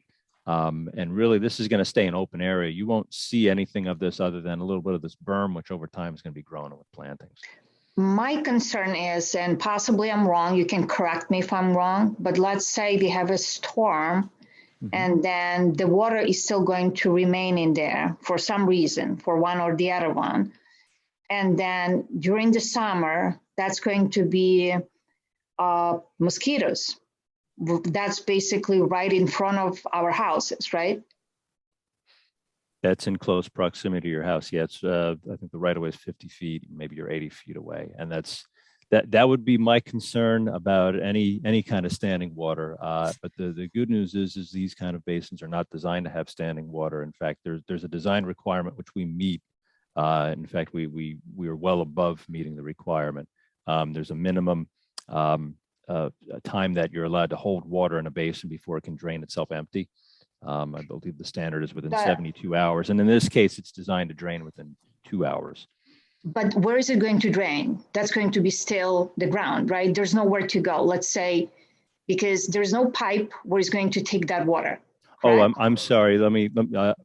I understand your question. I stopped short of explaining the whole function of the basin. I was talking about the recharge portion only.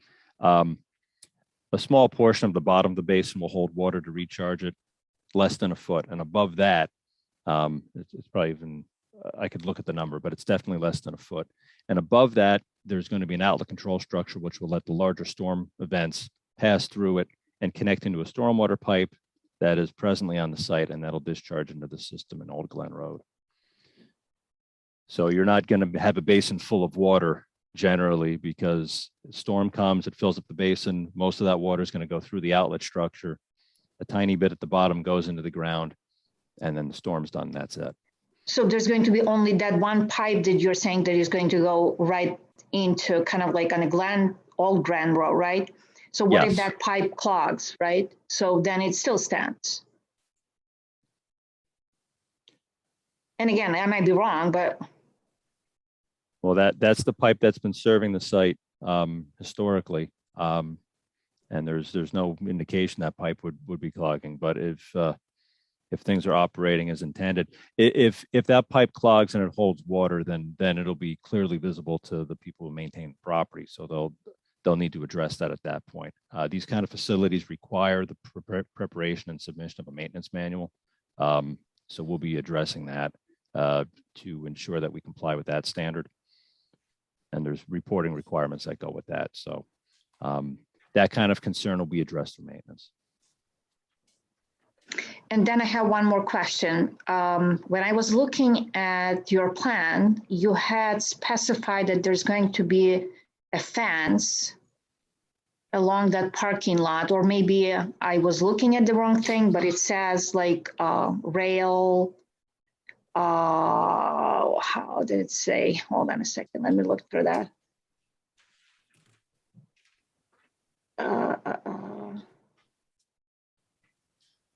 Yes, there's a split rail fence proposed along the side of the parking lot here. So how high is that fence going to be? And where is that going to start and where is that going to end? That fence is going to be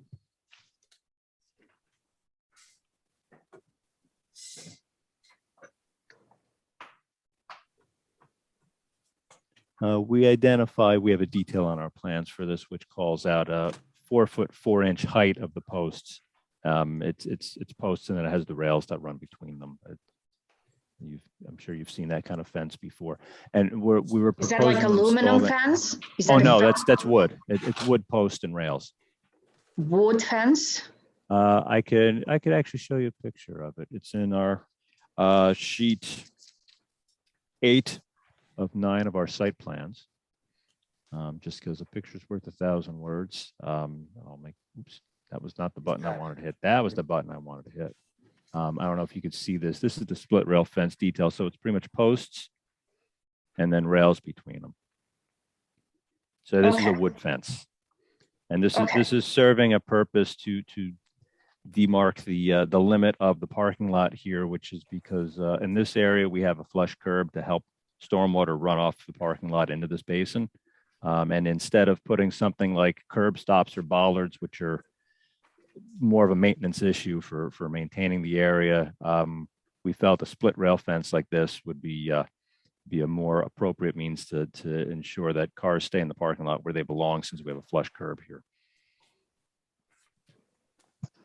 And one more question, is that about exactly that basin again? Yes. Is it going to be cleaned? Like, is anybody going to clean that time to time? Let's say there are leaves or something or garbage or whatever is there, right? Yes. Is anybody going to take care of that? The owner is going to be required to comply with a maintenance manual, which is a requirement for these kind of facilities, to perform quarterly and annual maintenance inspection and cleaning. Okay, and the reason I'm asking, because right now, currently, if you look at that spot where you have that basin, people that are moving the lawn, they're blowing leaves into there. It's a lot of garbage right now. Nobody's cleaning. Nobody's doing anything at that point. So that is my concern, that if they're going to cut whatever the grass, move the lawn, they might actually on purpose blow it there. Well, I certainly hope they won't do that, because I spend a lot of time seeing these things designed properly. But thank you for bringing up that concern, though. That's an excellent concern, because maintenance is important for all things and all properties. And obviously, the property owner is not going to allow that to happen. The property owner's representative is on this hearing tonight, and I'm sure that dumping of lawn cuttings there is going to be stopping. I hope so, because prior, I did call them and they said that's not their responsibility. So I don't know, that's not the new owner. But I'm just trying to see how we're going to handle that, because that's going to be, like I said, right in front of my property. They have to take it away. Mr. O'Neill, can I include that as a condition of the resolution, that there will be no dumping of lawn cuttings or other debris? Absolutely. Thank you. So Ms. Yasi, just for your benefit, if we include that as a condition of approval, then the applicant has to comply with that, and the board, not the board per se, but the township can enforce those provisions that are in the resolution. Yeah, they have to comply, as well as that water that's still kind of like, I'm questioning a lot of things about that basin. So it's concerning because, as I said, that's right in front of my house. And hopefully that's going to work as designed. But as we know, many things do not work as they design. Well, that's a condition of this approval. We're already saying it has to work as designed. That's part of this application. So that's something that's already going to be written into this. You're not going to have that problem. Okay, and I do have some question, because I see at the very end, right, where you have that basin, you have only few, I guess, shrubs, right? Is it going to cover everything? I'm not going to see anything of that basin or whatever the parking lot is. Yes, and there's the reason you see fewer shrubs in this area is when we were out at the property, we saw that the vegetation right in this area here was actually fuller and denser, so it didn't warrant us putting enough shrubs there. Understanding that one of the conditions of this application, if approved, will be to review the condition. I'm paraphrasing, this isn't the exact wording, but it's more or less to review the condition with the municipality to ensure that the buffer is appropriate. There'll be an opportunity to ensure we're addressing that at that time. Okay, thank you.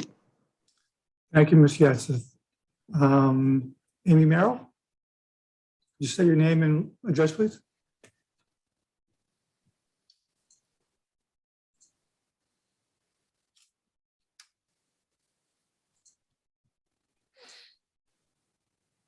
Should I unmute? Amy Merrill, you want to unmute and ask your question?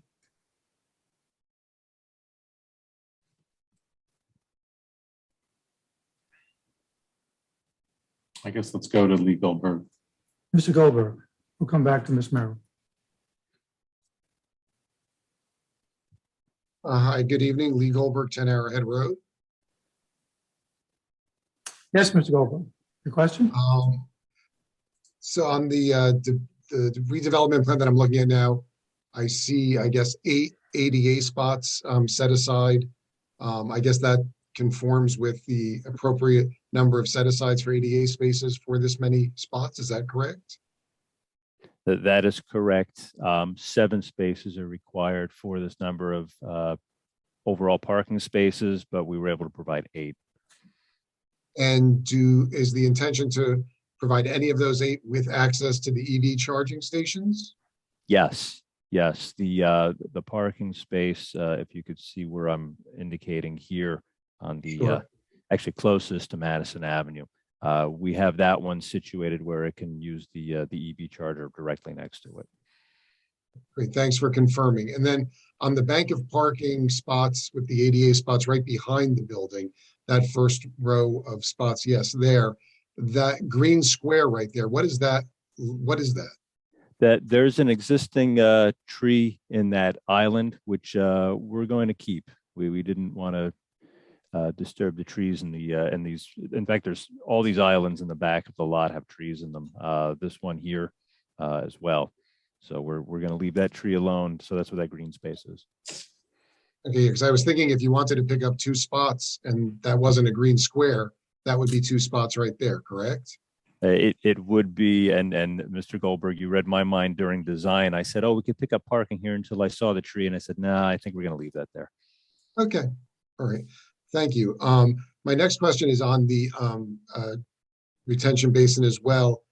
Given the added sort of what I'm viewing as equal addition of parking along the perimeters of both sides of this tract, is there anything about the topography, maybe that existing sewer line that you had referenced, the runoff from the site that makes this the ideal location for the detention basin versus, say, in between the Crum and Foster site and this building where, it takes it, away from residences and more, sort of just tucked in and, in between a parking deck and some parking spaces?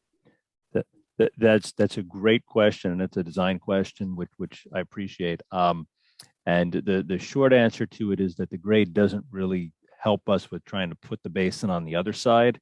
And not only that, besides the fact that the grade really does pitch towards the side of the property as designed, and it means we don't have to then go and regrade the property to try and collect it. But even if we wanted to pipe into a system on this side, we have more room to work with over here, not only because I have more distance to the property line, but because most of the area that we're putting this parking in here today is grass today, as is most of the area that this basin is in. There was no other area large enough on site to really accommodate a basin, so it kind of worked well with the existing layout, the land we had to work with, and the location of where the discharge pipe leaving the site is, which pretty much picks up from this spot right here and runs directly out to the road. So it kind of just played out that way in design that this ended up being the better location for this. Okay, thank you for that elaboration. And then in terms of the addition of the impervious coverage, from just a design perspective, would it be a benefit and value to have another detention basin in between the Crum and Foster building and this to help with runoff and such? Or would that be overkill or, no need, or just from a pure design perspective to manage the water runoff? From a design perspective, this basin we have proposed will address the standards that it has to for managing the runoff from the addition, the changes we're making to the site. There'd really be no benefit to either trying to split that up or turn this into two basins for the size area that we're treating. Other than we'd probably end up cutting down more trees on the other side of the property to accommodate that, which we're trying to minimize as it is. So I think as designed, we're probably the most efficient and lowest impact in our layout. Thank you. And then my last question is, and thank you for sharing the design elements of that stockade fence. I know earlier on this call, there was a prior question about the folks pulling into the spots that face Old Glen and sort of minimizing headlight glare going into any of the residences. I don't know if it would be a code violation or it's not allowable, but rather than have a stockade fence there, to have a more solid material to help reduce the headlights that may be pulling in and facing these houses, to have a more of a solid fence than sort of a post and beam fence.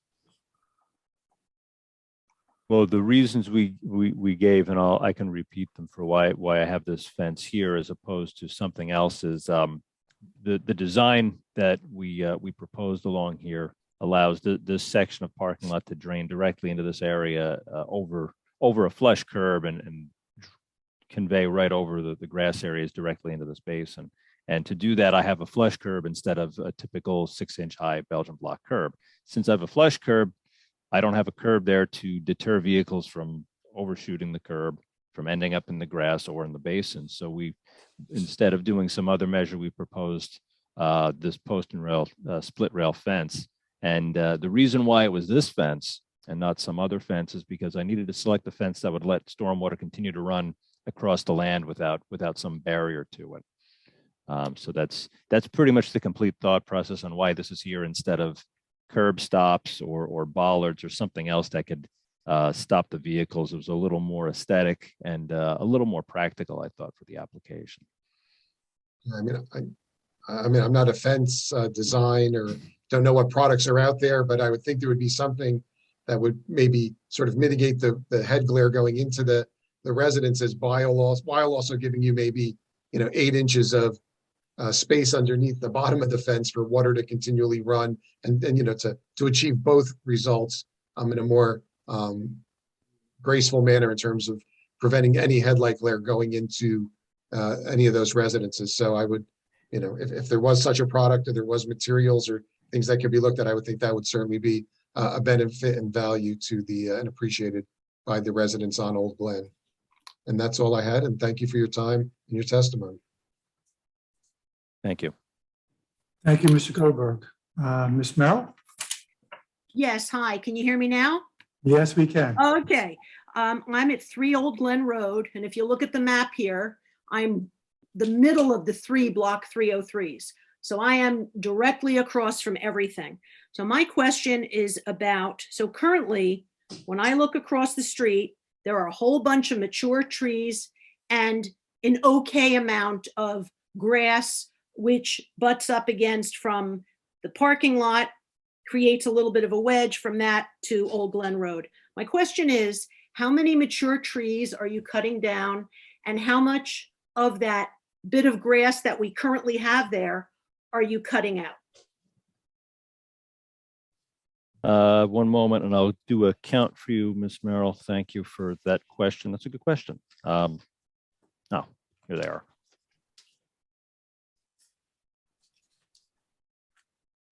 And just to clarify as well, Ms. Merrill, is this your lot here, lot 2? Yes. Okay, good. That's the one I thought we were talking about. So you're looking at this area here.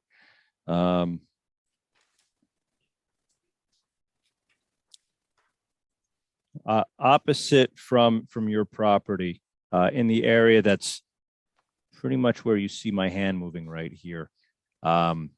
because of the grading that's going to be required to accommodate this basin here, which is required to accommodate the stormwater. We've identified 6 trees that we believe are going to have to be removed on this side of the existing, that little bit of a wooded area there. There's at least 6 or 7 or 8 in front of those. Right, I'll say about full-size 7 that right? are remaining. So Uh-huh.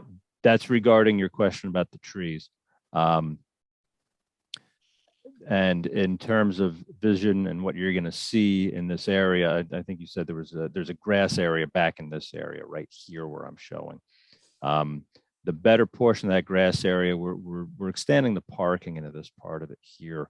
And then we're using this part here for this basin. Now the sides and the top of this basin berm will be grass in the proposed condition. And then you can see we're going to be putting additional shrubs and plantings here to kind of buffer that view as you look up towards that basin. So that's kind of in a nutshell what's going on with the landscaping and the changes in that area directly opposite your property. Okay, so my question again is the depth of the grass, because currently there's an okay amount of grass. So when the neighbors and everybody walks by, we see grass and we see mature trees. So what you're saying is you're going to be replacing a bunch of those mature trees with shrubs, and you are narrowing that patch of grass, which is our buffer from our neighborhood to the parking lot. And my question again is, how much are you narrowing that grass buffer for us? I'm going to see if I could put an exact dimension on that. If you could give me one moment. I have a full set of my plans here. Let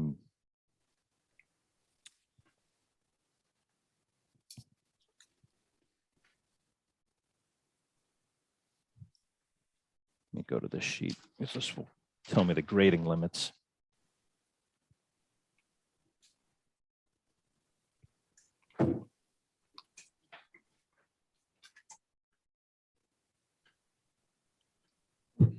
From the existing edge of the parking lot in this area to the, I'll say the street side. So from about here, which is where the existing parking lot ends today, to approximately here, which is really the widest incursion into this existing area here on this side of the site. Between the parking spaces and the footprint for the basin, will be coming about 55 feet closer to the property line with all those improvements. Now, that's not all pavement, but that does include disturbance to that area. About the back 18 feet of that is pavement, and then the remaining 37 or so feet of that is the width of this basin and berm. Ms. Merrill, Jim Slade here. If I just want to help answer that question. So I just scaled off from the curb line on Old Glen Road to the existing edge of pavement is roughly about 85 feet. So there's about 85 feet of lawn or, grass, wooded combination area there. And after the construction is completed, there would be 65 feet of grass from the curb line to, the new edge of pavement. What about the retention, the basin is taking up part of that, correct? It's not grass. The basin will have grass on the berms, and the bottom will be vegetated as well. So the only impervious, the only pavement is in those first 18 feet. How wide is that basin? The full width of the basin from bottom of berm to the back of the parking lot is a maximum of 35 feet. And just for reference, there's going to be 30 feet from the curb on the opposite side of the road here to where the start of that berm is. And then keeping in mind, I have 30 feet to that point. All right, so far. And then you will still be in grass or something vegetated all the way up to and including the bottom of this basin before you get to the parking lot. I think the point I want to stress with that to try and help visualize, and I know that's the hard part, is trying to visualize what this is going to look like, and want to see if I could put it into better words for you here. You'll have The existing front 30 feet of this will be as it is today. There'll be these existing plantings here as you get to the very back of that where this basin is. And then another 35 feet, which this basin will take up. This is all vegetated area. It'll be regraded and vegetated to accommodate the basin, but it's open. So Okay. instead of lawn, it's just basin, So which will it again is be- vegetated. Will it be vegetated with mature trees like the ones they're taking down? The basin will not, and the berms will not. The basin floor will be vegetated with a mixture of grasses that is wet tolerant grasses that are intended to. It's a seed mix that works well for the bottom of these basins, so that way they help take out the nutrients and do the treatment of that water to achieve water quality requirements. The rest of this is grass. We're unable to put trees right on the berm. That would compromise the berm. So we focused instead on some of these lower level plantings to kind of help supplement and enhance the buffer along this area here where we're kind of coming Okay. into the back of it.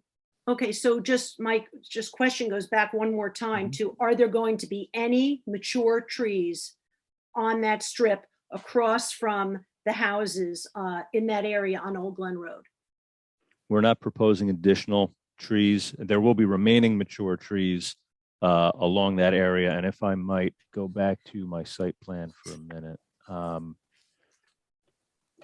going to go back to the landscaping plan and see if that might be a good exhibit here, Ms. Merrill, just to show you this area. I apologize if the words aren't making as much sense as I'd like them to, but the picture will hopefully help me here. Here's your property here. And again, sheet 6 of our site plans for reference.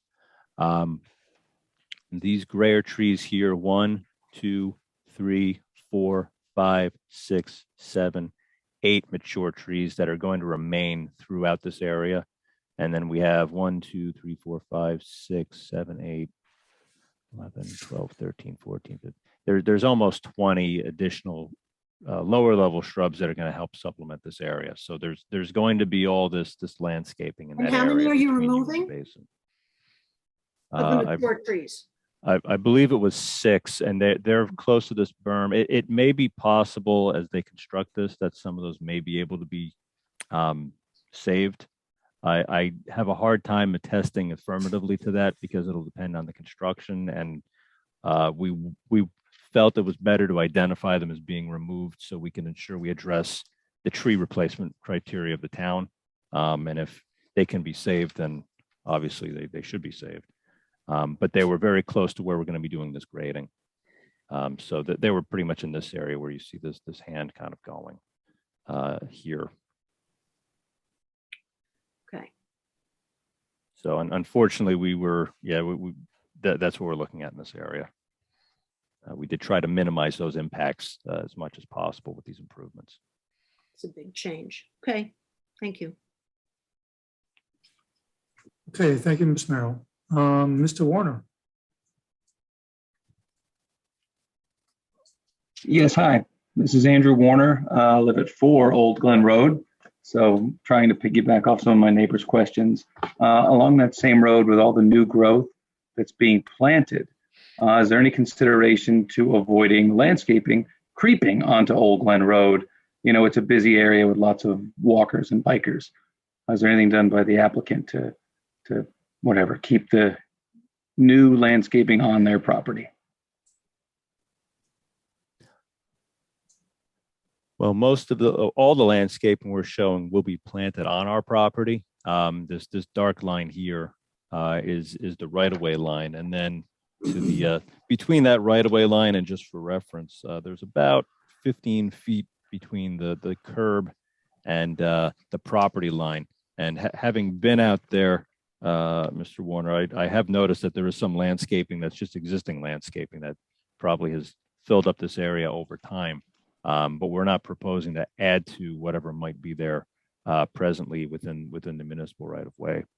We're keeping all our new plants on the property. Okay, is there anything to, I don't know, actively make sure that the branches or whatever might be growing up don't, cause people to whatever, run and jog out in the lanes on the middle of the road? Can we get some landscaping routine maintenance done? If the applicant's landscapers can maintain that area, I suppose, although it's not uncommon for right of way to be maintained by property owner. I think it's just vegetated or grass or a combination in a lot of these areas. But we can speak to the applicant about just maintaining this area. And Mr. Warner, Jim Slade here, just to be clear, all that landscaping is going to be planted at least 15 feet from the existing curb line. So it's pretty far back off the road. I see. Okay, thank you. One other one I had, sorry, last question was the existing parking lot. It's not in great shape. Is there any talk of, can we resurface it? Can we recondition it so that we're not growing grass in the middle of the parking lot like we currently are?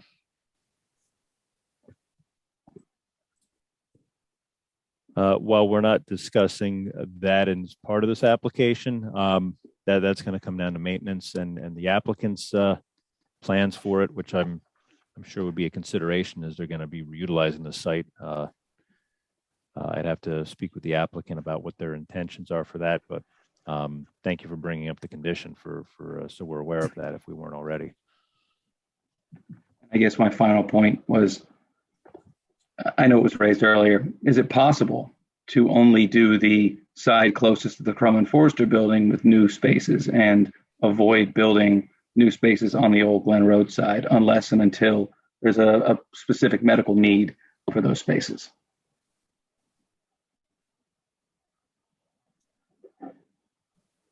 I'll answer that question. That's what we discussed earlier about some type of banked parking. So I think maybe we can structure that language so if the additional parking is needed, maybe the first parking, that would be constructed would be on the Crum and Foster side of the property. But do have to keep in mind that if it's a full medical use of the building, we may need to do the parking on both sides. Yeah. Thank you. Okay, thank you, Mr. Warner. Board members, having heard, any other members of the public? I don't see any more hands. Seeing none, board members, any questions in relation to what we just heard? Mr. Geoffrey. Thank you, Mr. Chairman. Just real quick, just to follow up from the beginning of the meeting. It was stated that we'd see an updated buffer plan for this portion of the property abutting block 8304. Is that correct? In terms of plantings? Was that discussed earlier? Mr. Graffi, we're talking about this side here of the plan, if I'm not mistaken. Yes. I thought I'd heard a mention. So in addition to what we were contemplating here, which may be changing anyway, perhaps, we could certainly look to see if that area needs supplemental plantings. We're not opposed to looking at that if it's in the interest of ensuring that we have, just like over here, we're trying to ensure we have adequate buffer and screening. We could certainly look at that area and ensure it's in line with what the township would want to see here. Okay, I'd appreciate that. And, maybe since there's more room over there, that'd be a good area to put some trees that will kind of grow to replace the mature ones that'll have to be taken away from the berm. It's pretty bare there right now. Any other board members? Okay, if not, Mr. O'Neill, I guess your next witness. Thank you, Mr. Chairman. I'd like to call Mr. Delaney. Here I am. Thank you, Mr. Delaney. Could you give the board, please, the benefit of your qualifications? Do I need to be sworn in, or we did that already? You were already sworn. Were you sworn? Okay. I think you were sworn at the beginning, yeah. Okay. Just want to make sure. A while ago. So good evening. My name is Sean Delaney. I'm a principal with Bowman Consulting, located at 303 West Main Street in Freehold, New Jersey. I'm here today to testify as a licensed professional planner in the state of New Jersey. I received my license in 2008. I also am a licensed professional engineer, which allowed me to sit for that exam since 2003. have a Bachelor of Science in Civil Engineering, have been providing planning and engineering testimony or designs and testimony for over 15 years, and have testified before several planning and zoning boards on planning issues related to both C and D variances throughout the state of New Jersey. I would submit Mr. Delaney as an expert for planning purposes this evening. No objection. And Mr. Delaney, you've had an opportunity to examine the application that's before the board this evening. Yes, I have.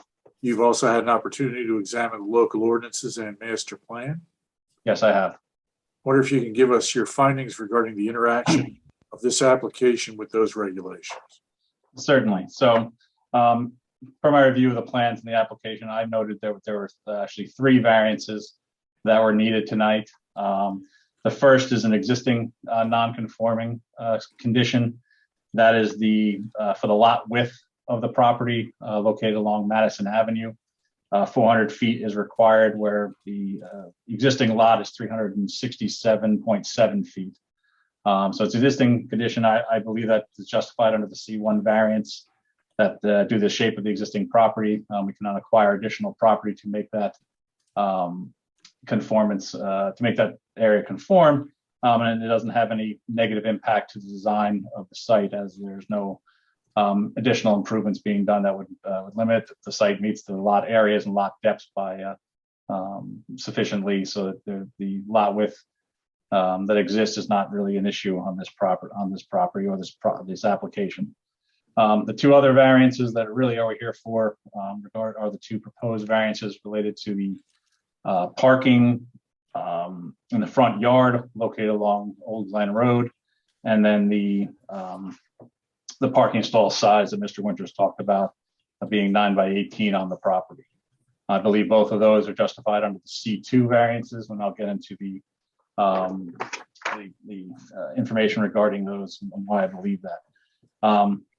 For the parking in the front yard, the ordinance at section 95-54E3 talks about no off-street parking area shall be located in a minimum required front yard. The existing parking, Mr. Winters pointed out, is about 67 feet from the Old Glen Road right-of-way, and the proposed additional parking along that side has been reduced to about 51.2 feet at the northwest corner and 52.6 feet at the southwest corner by the detention basin. It's interesting to note that also in the ordinance, then under section 95-31, yard regulations, side yard exceptions, it states that any corner lot shall provide a side street setback line, which shall be the same as the minimum front yard required on any adjoining lot fronting on a side street. We have that condition. Madison Avenue is the main frontage of the property with the access points, and Old Glen Road is the side yard. We are providing a 100-foot setback to the building, and that would be the front setback requirement along Glen Road as well. It goes on to further state that parking may be permitted within this area, except that in the OL zones, the parking shall not be closer than 25 feet to a right-of-way line. So we are proposing 51 feet, but more than doubling that requirement of that section of the ordinance. So as one section says there's no parking in the front yard, there's another section of the ordinance that has a different standard that would allow the parking up to 25 feet to that right-of-way line. So I think with the 50-foot that we're providing, we're kind of splitting the difference between both of them. We're doubling one requirement while having the other one. And I'll get into more detail about the justifications in a second. The other parking requirement regarding the parking stall size at 95-54B was stating that 10 by 18 stalls are required. We're providing 9 by 18 stalls. A lot of those stalls are existing on the property. As Mr. Winter said, they are less than 10 feet in depth. The parking through the center of the lot is 20 feet deep. It is only the proposed new parking on the perimeter of the site that is the 18-foot depth. And the ordinance does allow for a reduced depth of 17.5 feet if you have the overhang, which we have. But the width of the dimension of the stalls at 9 feet is the variance that we would still be seeking for this.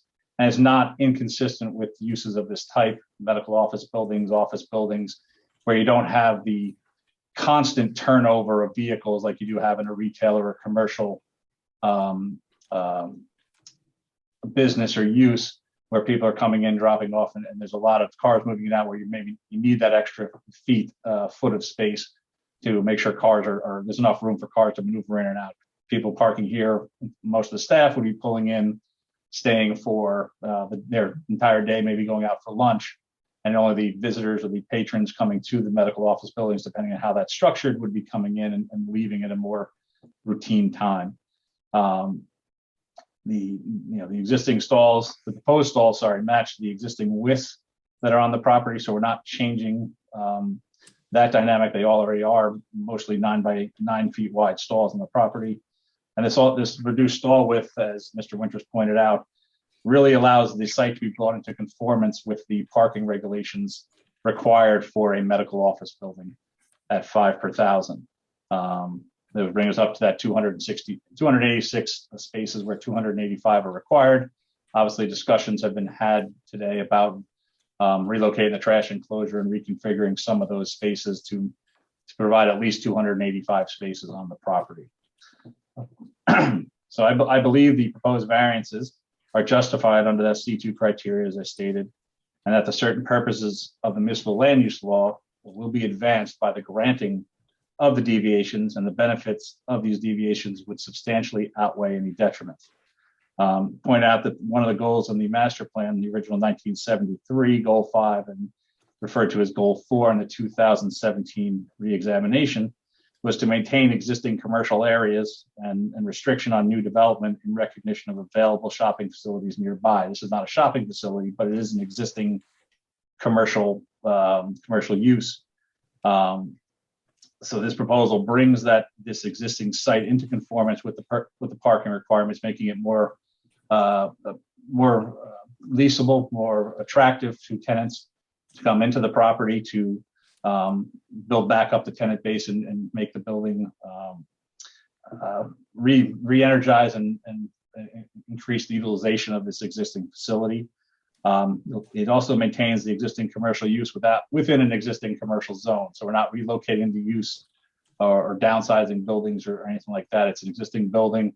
We're just bringing the site up to meet those recognitions in the master plan of keeping development within existing commercial zones. I believe the following purposes of the municipal land use law would be advanced by the granting of these 2 variances. Purpose A, to encourage municipal action to guide appropriate use or development of all lands of the state in a manner that will promote the public health, safety, morals, and general welfare. The variances, as I mentioned, will bring the property into conformance with the parking, relieving potential parking issues where people may park in other areas or areas they're not supposed to, along drive aisles or so.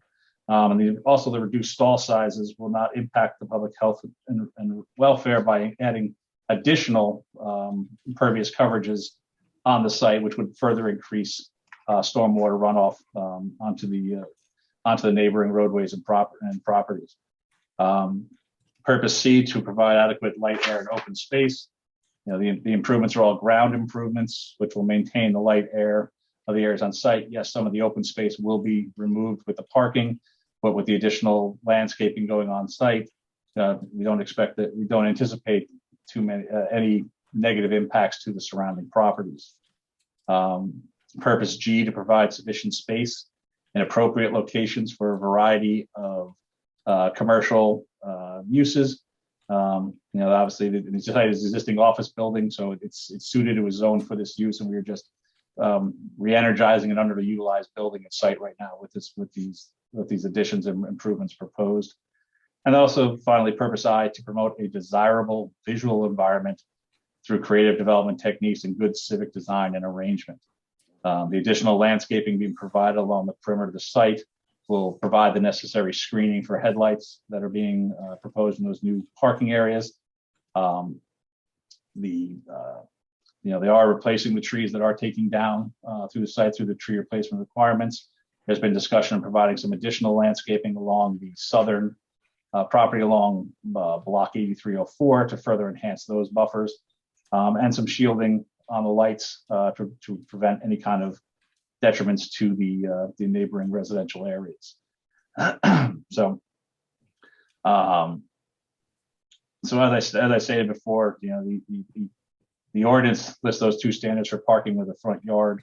In one respect, you know, we are asking for the variance for 51 feet where 100 foot, if parking is not allowed in the front yard. This is treated as a secondary front yard. And the OL zones, you know, parking can be within 25 feet of that property, that right of way line.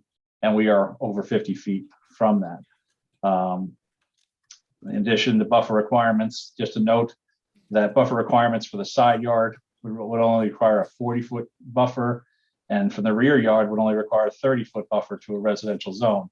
So the buffer, the block 8304, only has to be 30 feet. And right now to where the trash enclosure is, it's 37 feet. Applying the same similar standard onto Old Glen Road, we are providing a buffer, an existing condition that's greater than both of the requirements for a side and rear yard for any non-residential use abutting a residential zone. I believe that is a benefit, even with the reduction, it's still a benefit to the property and the surroundings. And finally, like I said, the additional plantings that are proposed along Glen Road will further enhance that existing landscaping. There are sufficient large trees. What it's missing and lacking is that low understory landscaping that will block the headlights and screen the vehicles that are parked in the property. There are good landscaping existing along both sides of the roads. I will point out that along Old Glen Road too, on the opposite side, along the residential homes and lots, there are very thick evergreen buffers existing right now. So what we're doing is providing more buffering that will further enhance the conditions that are there right now. So it's my opinion that the benefits of granting these variances will substantially outweigh any detriments, of which I don't see any detriments as a result. The other item I've talked about obviously is the negative criteria, which requires that the board find that there will be no substantial detriment to the public good and no substantial impairment to the intent and purpose of the zone plan and planning ordinance of the municipality. As previously stated, we are maintaining an existing use and enhancing it to reestablish an underutilized building, limiting the impacts to the residential zone with the additional buffering being provided, screening for the lights, the stormwater management being provided where there's none currently provided on the property. And also the parking will be brought into conformance on the site. And obviously we'll work with the township to bank those spaces as necessary, or so depending on the tenants that are proposed. And for these reasons, it's my opinion that the reasons stated previously that the proposed variances will not substantially impair the intent and purpose of the master plan and the zone ordinance, and that the benefits of granting these variances will substantially outweigh any detriments. Thank you very much. Thank you. I have no further questions for Mr. Delaney. Thank you, Mr. Delaney. Board members, any questions for Mr. Delaney?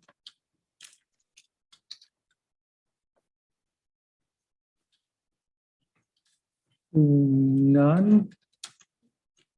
Mr. Slate, do you have any? No questions. Mr. Lehaney, Ms. Lehaney? No, Mr. Delaney accurately described the statutory criteria to support the two variances on a C2 flexible basis and address the proofs required to do that. I have no questions. Thank you. Ms. Wolf? No further questions for me either. Okay, so at this point, I'll open up questions from the public to this witness, Ms. Merrill.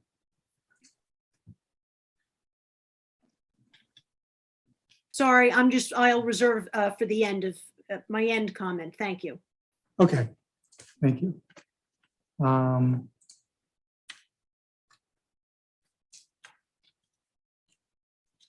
Mr. O'Neill, any other witnesses? No further witnesses, and I'll reserve my comments till the public is done. Okay. Ms. Wolf, should we go to the public comment? Yes. All right, so at this point, we'll go into public comment. Any members of the public wish to comment on this application? Ms. Merrill? Yes. I will have to swear you in as well. Okay. Uh, Do you have Three your old, video? what? Do you have video capability? No, Okay. Can you raise your right hand? yes, Do you swear to tell the truth, the whole truth, and nothing but the truth, so help you God? yes, Thank you. okay. Yes, go ahead. Okay, so basically, I'm taking it that in exchange for parking spots on the Old Glen side, it will still change the integrity and the beauty of the street because we currently have grass that's going to be cut by a third, the depth of it. There's not that much there anyway. The view was grass and tall trees. That will be gone in exchange for shrubs and a retention thing with water. So my point is that it is a huge change for the neighbors of this area. That's it. And I hope they won't do it in terms of that street, that part where the grass is. I hope they can figure out a way to keep the integrity and the beauty of the way it is. Thank you. Okay, thank you. John Ravelli. You're on mute. All right. Hi, can you hear me? Yes. And Mr. Lavalley, do you have video capability? I do. I think I just lost it. I just can't. I'm sorry. I actually had a question because I was trying to be recognized earlier, and so I don't really have a comment. My question was simply concerning the EV sites. Are they going to be available for charging for members of the general public on a 24-hour basis or on some other basis? I'm sorry, Mr. Ravelli, can you give us your address? Yes, we're at 2 Beechwood, which is the corner lot, so it's the first lot on the corner of Beechwood and Old Glen. Okay, thank you. And as I can see, there's an EV site around the back of the building, and there's an EV site to the west of the building, towards the Old Glen side. So the question is, I don't know what the purpose of those is. Is it for people who are tenants or members of the public who are coming to see someone in the building and they would have access to it? Or would it be anybody who wanted to drive in and hook up to the EV station at any time? How would that work? The EV sites are for tenants and visitors to the site. Okay, and as I understand, normally EVs, aren't there an extended period of time in which it takes to charge the vehicle? I think that depends on the vehicle. I don't think we have that information. Okay, so then the question would be, is this for potentially 24-hour use? That is not the anticipation. That's why we're dimming the lights after certain hours. When the building is closed, there'll be no visitors or tenants there. So would there be locks on it or something that would inhibit somebody in the middle of the night coming in and charging their car or truck? That I'll have to defer to Mr. Winters. Well, that's just a concern that we have relating to the use of the property. Thank you.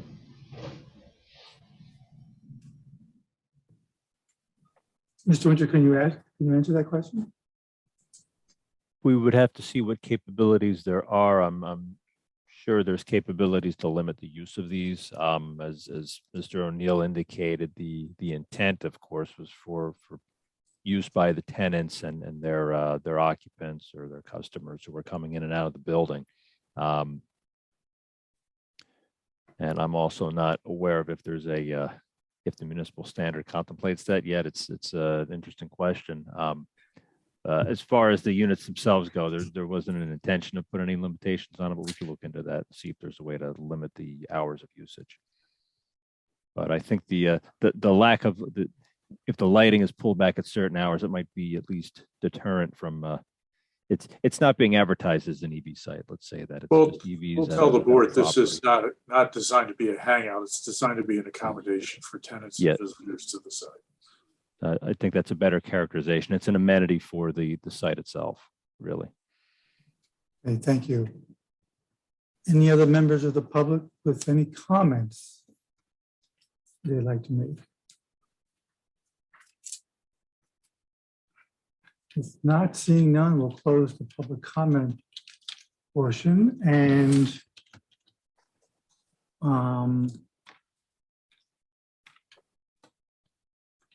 at this point, Back to Mr. O'Neill.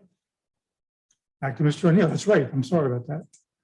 Mr. O'Neill. Thank you, Mr. Chairman. I'm looking at the hour and I'll keep it very brief and thank the board for its time here. We think that through the course of this hearing, we've actually been able to improve this application with the relocation of the dumpster from the rear of the building back to its present location, and still be able to maintain the number of parking spaces with improvements that won't generate variances. We think the solution of additional shrubs both behind and along the existing roadways is an enhancement. We think that's a better solution than putting up a fence, because shrub borders get better with time and fences, as everybody knows, do not.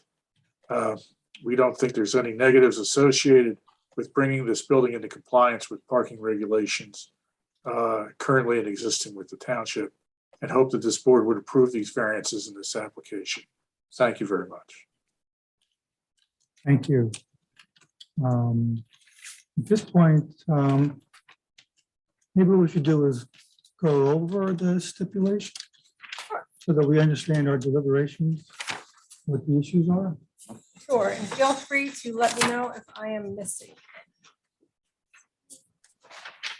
Landscaping will comply with all of the applicable requirements and will be subject to the review and approval of the planner. And any gaps, we'll call them, in the landscaping will be addressed.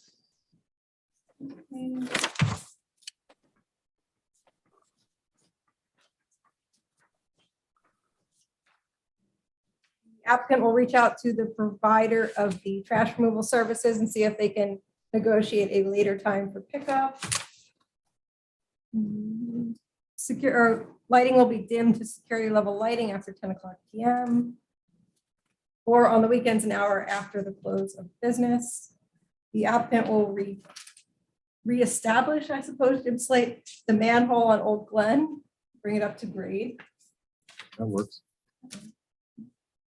The applicant will work with the board planner, like I said, as to the landscaping. The applicant agrees to bank the parking spaces, and they can work with Jim Slate as to when they're necessary. The applicant will work with the board professionals as to the location of the additional parking spaces, so the dumpster can be relocated, but they will still provide at least 285 parking spaces. The applicant stipulates there will be no dumping of lawn clippings or any debris into the detention basin area. The applicant will plant additional landscaping along Old Glen Road, as well as along the other adjacent property line that's adjacent to the commercial uses.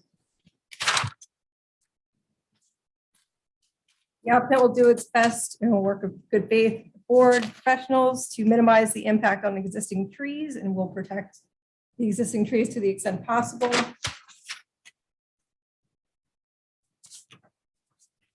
think that might have been it. I had a few more. If I could just add a comment to that, the trash pickup is not going to occur before 8 a.m. under any circumstance. And then another comment related to light shields to address any glare issues if necessary. Yes, we agreed to light shields. Kind of a standard language item, but a stormwater access and maintenance agreement will be required from the applicant. And that split rail fence was noted as being, I think it was 4 foot 4 inches high. The maximum height allowed is 3 foot 6 inches for a fence in the front yard. So that would need to be modified. And then the last item I had was arborvitae not to be considered as a replacement tree. Yes. Agreed to all that. As well as anything in the memos that I might have missed. Mr. Lutzer, did you have anything else? Mr. Slate caught it. Okay. Board members, any other, did we miss any?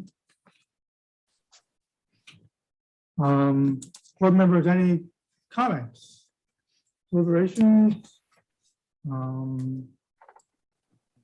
Chairman, I have a question Mr. Quillen? about the banking of parking spaces. Jim Slate, could you explain a little in a little more detail what that would involve? Well, it's going to depend upon the user that they find for the building. If it's a straight office use and not a medical use, and the parking needs to be brought up to standards for 4 spots per 1,000 square foot of office space, and don't quote me these numbers, but let's say they need to construct 20 parking spaces, that we would authorize the construction of 20 parking spaces along the Crum and Foster side. I think we'd have some language in this banked parking, that would be the first parking to be constructed. And then they would construct those 20 parking spaces along the Crum and Foster property. If, it happens to be, a full-blown medical use and all spots need to be, constructed, then they would have the ability to construct those spots. But if it wasn't necessary and the applicant did not want to, construct those spots, they would have that flexibility.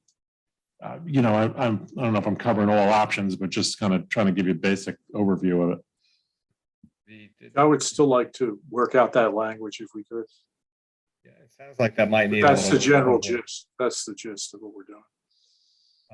So the parking spaces that would be near the proposed retention basin, they might not be built immediately, but the retention basin would be built immediately. Is that correct? That's correct. That would be required to be constructed. Can we say the parking spaces will be constructed piecemeal as required by the tenants? Yeah, some language along those lines. And it could be that the applicant would come to you and say, we have decided in order to attract a tenant or a group of tenants, we need to build all these parking spaces immediately, right? Because the testimony earlier was they weren't sure whether it would be better to build the parking spaces immediately or whether it would be okay to wait until they knew what the requirements of their tenants were. Yeah, so I imagine if they had a commitment letter from a tenant and the tenant said they needed all parking spots, constructed, they would be constructed. Well, this is also the language that I want to work out is, I don't want anyone to think that we're going to be building parking spaces in 1s and 2s. Obviously it has to be cost effective for the client to build the spaces in a block. So we'll try to work out what those blocks are. I don't know that answer right now, but we could certainly work that out. I agree. Wondering. Do we need to work that out before the resolution? No, we'll work that out. No. And then the board will see that before it's memorialized. The only thing I want to say is, I understand the neighborhood, Ms. Merrill's concerns. It looks to me like the applicant has done a lot to fill in the gaps that may exist, and no one wants to see trees torn down, particularly mature trees. They're going to try and limit that, and they've done quite a bit of planting. So I'm satisfied that that the neighbors will be receiving enough foliage put in there to alleviate those concerns, because it's a valid concern. We see that a lot, and I think that's something that this applicant has been is showing that they're going to be doing.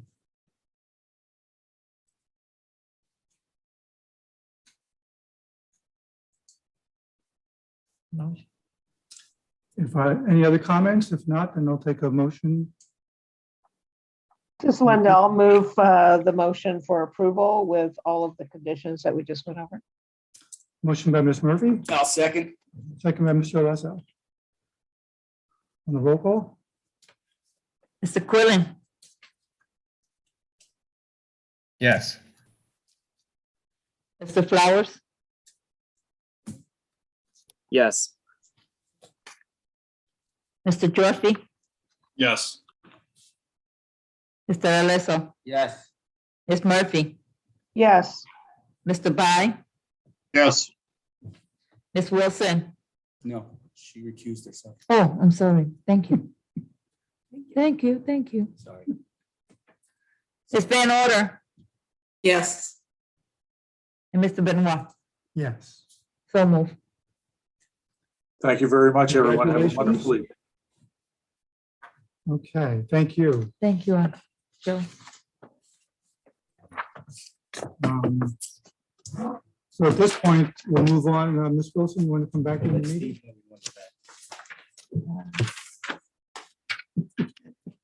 No way. I was going with 9. Yeah. Okay. Kathy's back in. Next item on the agenda, other legislative matters. Kathy, Mark? Kathy, I'm gonna go right. Yeah, I'll give tonight's report. Mr. Chairman, for legislative issues, the Township Committee, we're working to put forward or continue to push forward our resolutions of land use reforms stemming from our initiative from last year. As a reminder, last year, the Township Committee passed a package of resolutions basically advocating to our state legislature to improve the transparency and notice requirements for applications to boards such as this and the zoning board, and especially redevelopment proposals too. Basically asking to extend from a 10-day notice to a 21-day window, as exemplified in cases such as this or other presentations this board will see. It is not guaranteed that residents are given the proper notice that we feel they should have or that they deserve. Unfortunately, the Postal Service is not always expeditious in delivering the mail. A lot of times residents don't get much time before a hearing such as this. And it's been the position of the Township Committee, this town's governing body, to advocate on behalf of our residents to extend that notice requirement at the state level, as we know, because it's a statutory requirement. So we're working to find sponsors of legislation in Trenton to try to update this regulation, extending the window from 10 days to 21 days. And we're optimistic. We're also have been in contact with members of governing bodies in other towns. For instance, in Mendham Township, they passed a similar resolution advocating for a 21-day notice. And we're working with our colleagues across our area to try to encourage their governing bodies to pass similar resolutions to advocate for better transparency for our residents. So this will be a work in progress over the year, and I'm sure, potentially in the years to come. But we have not forgotten what we pledged last year, and we're going to continue working forward to try to get these changes made on the state level. And I would like to add, just for the benefit of any residents who may still be with us, that the current law, MLUL, Municipal Land Use Law, requires on notification, it requires the notices or the letters to be postmarked 10 days prior to the public meeting. But correct me if I'm wrong, Ms. Wolf, the law does not require, it's silent on delivery. So there are many occasions where residents receive their notices just a day or two before the meeting, and in some cases, actually after. So this particular resolution that we've been proposing for about 2 years now would require the letter to be postmarked 21 days in advance instead of the current 10 days.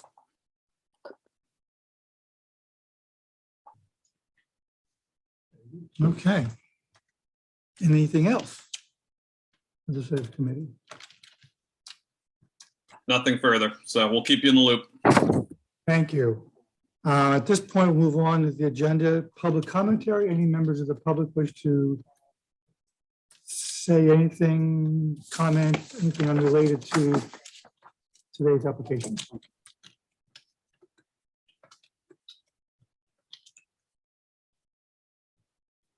Seeing none.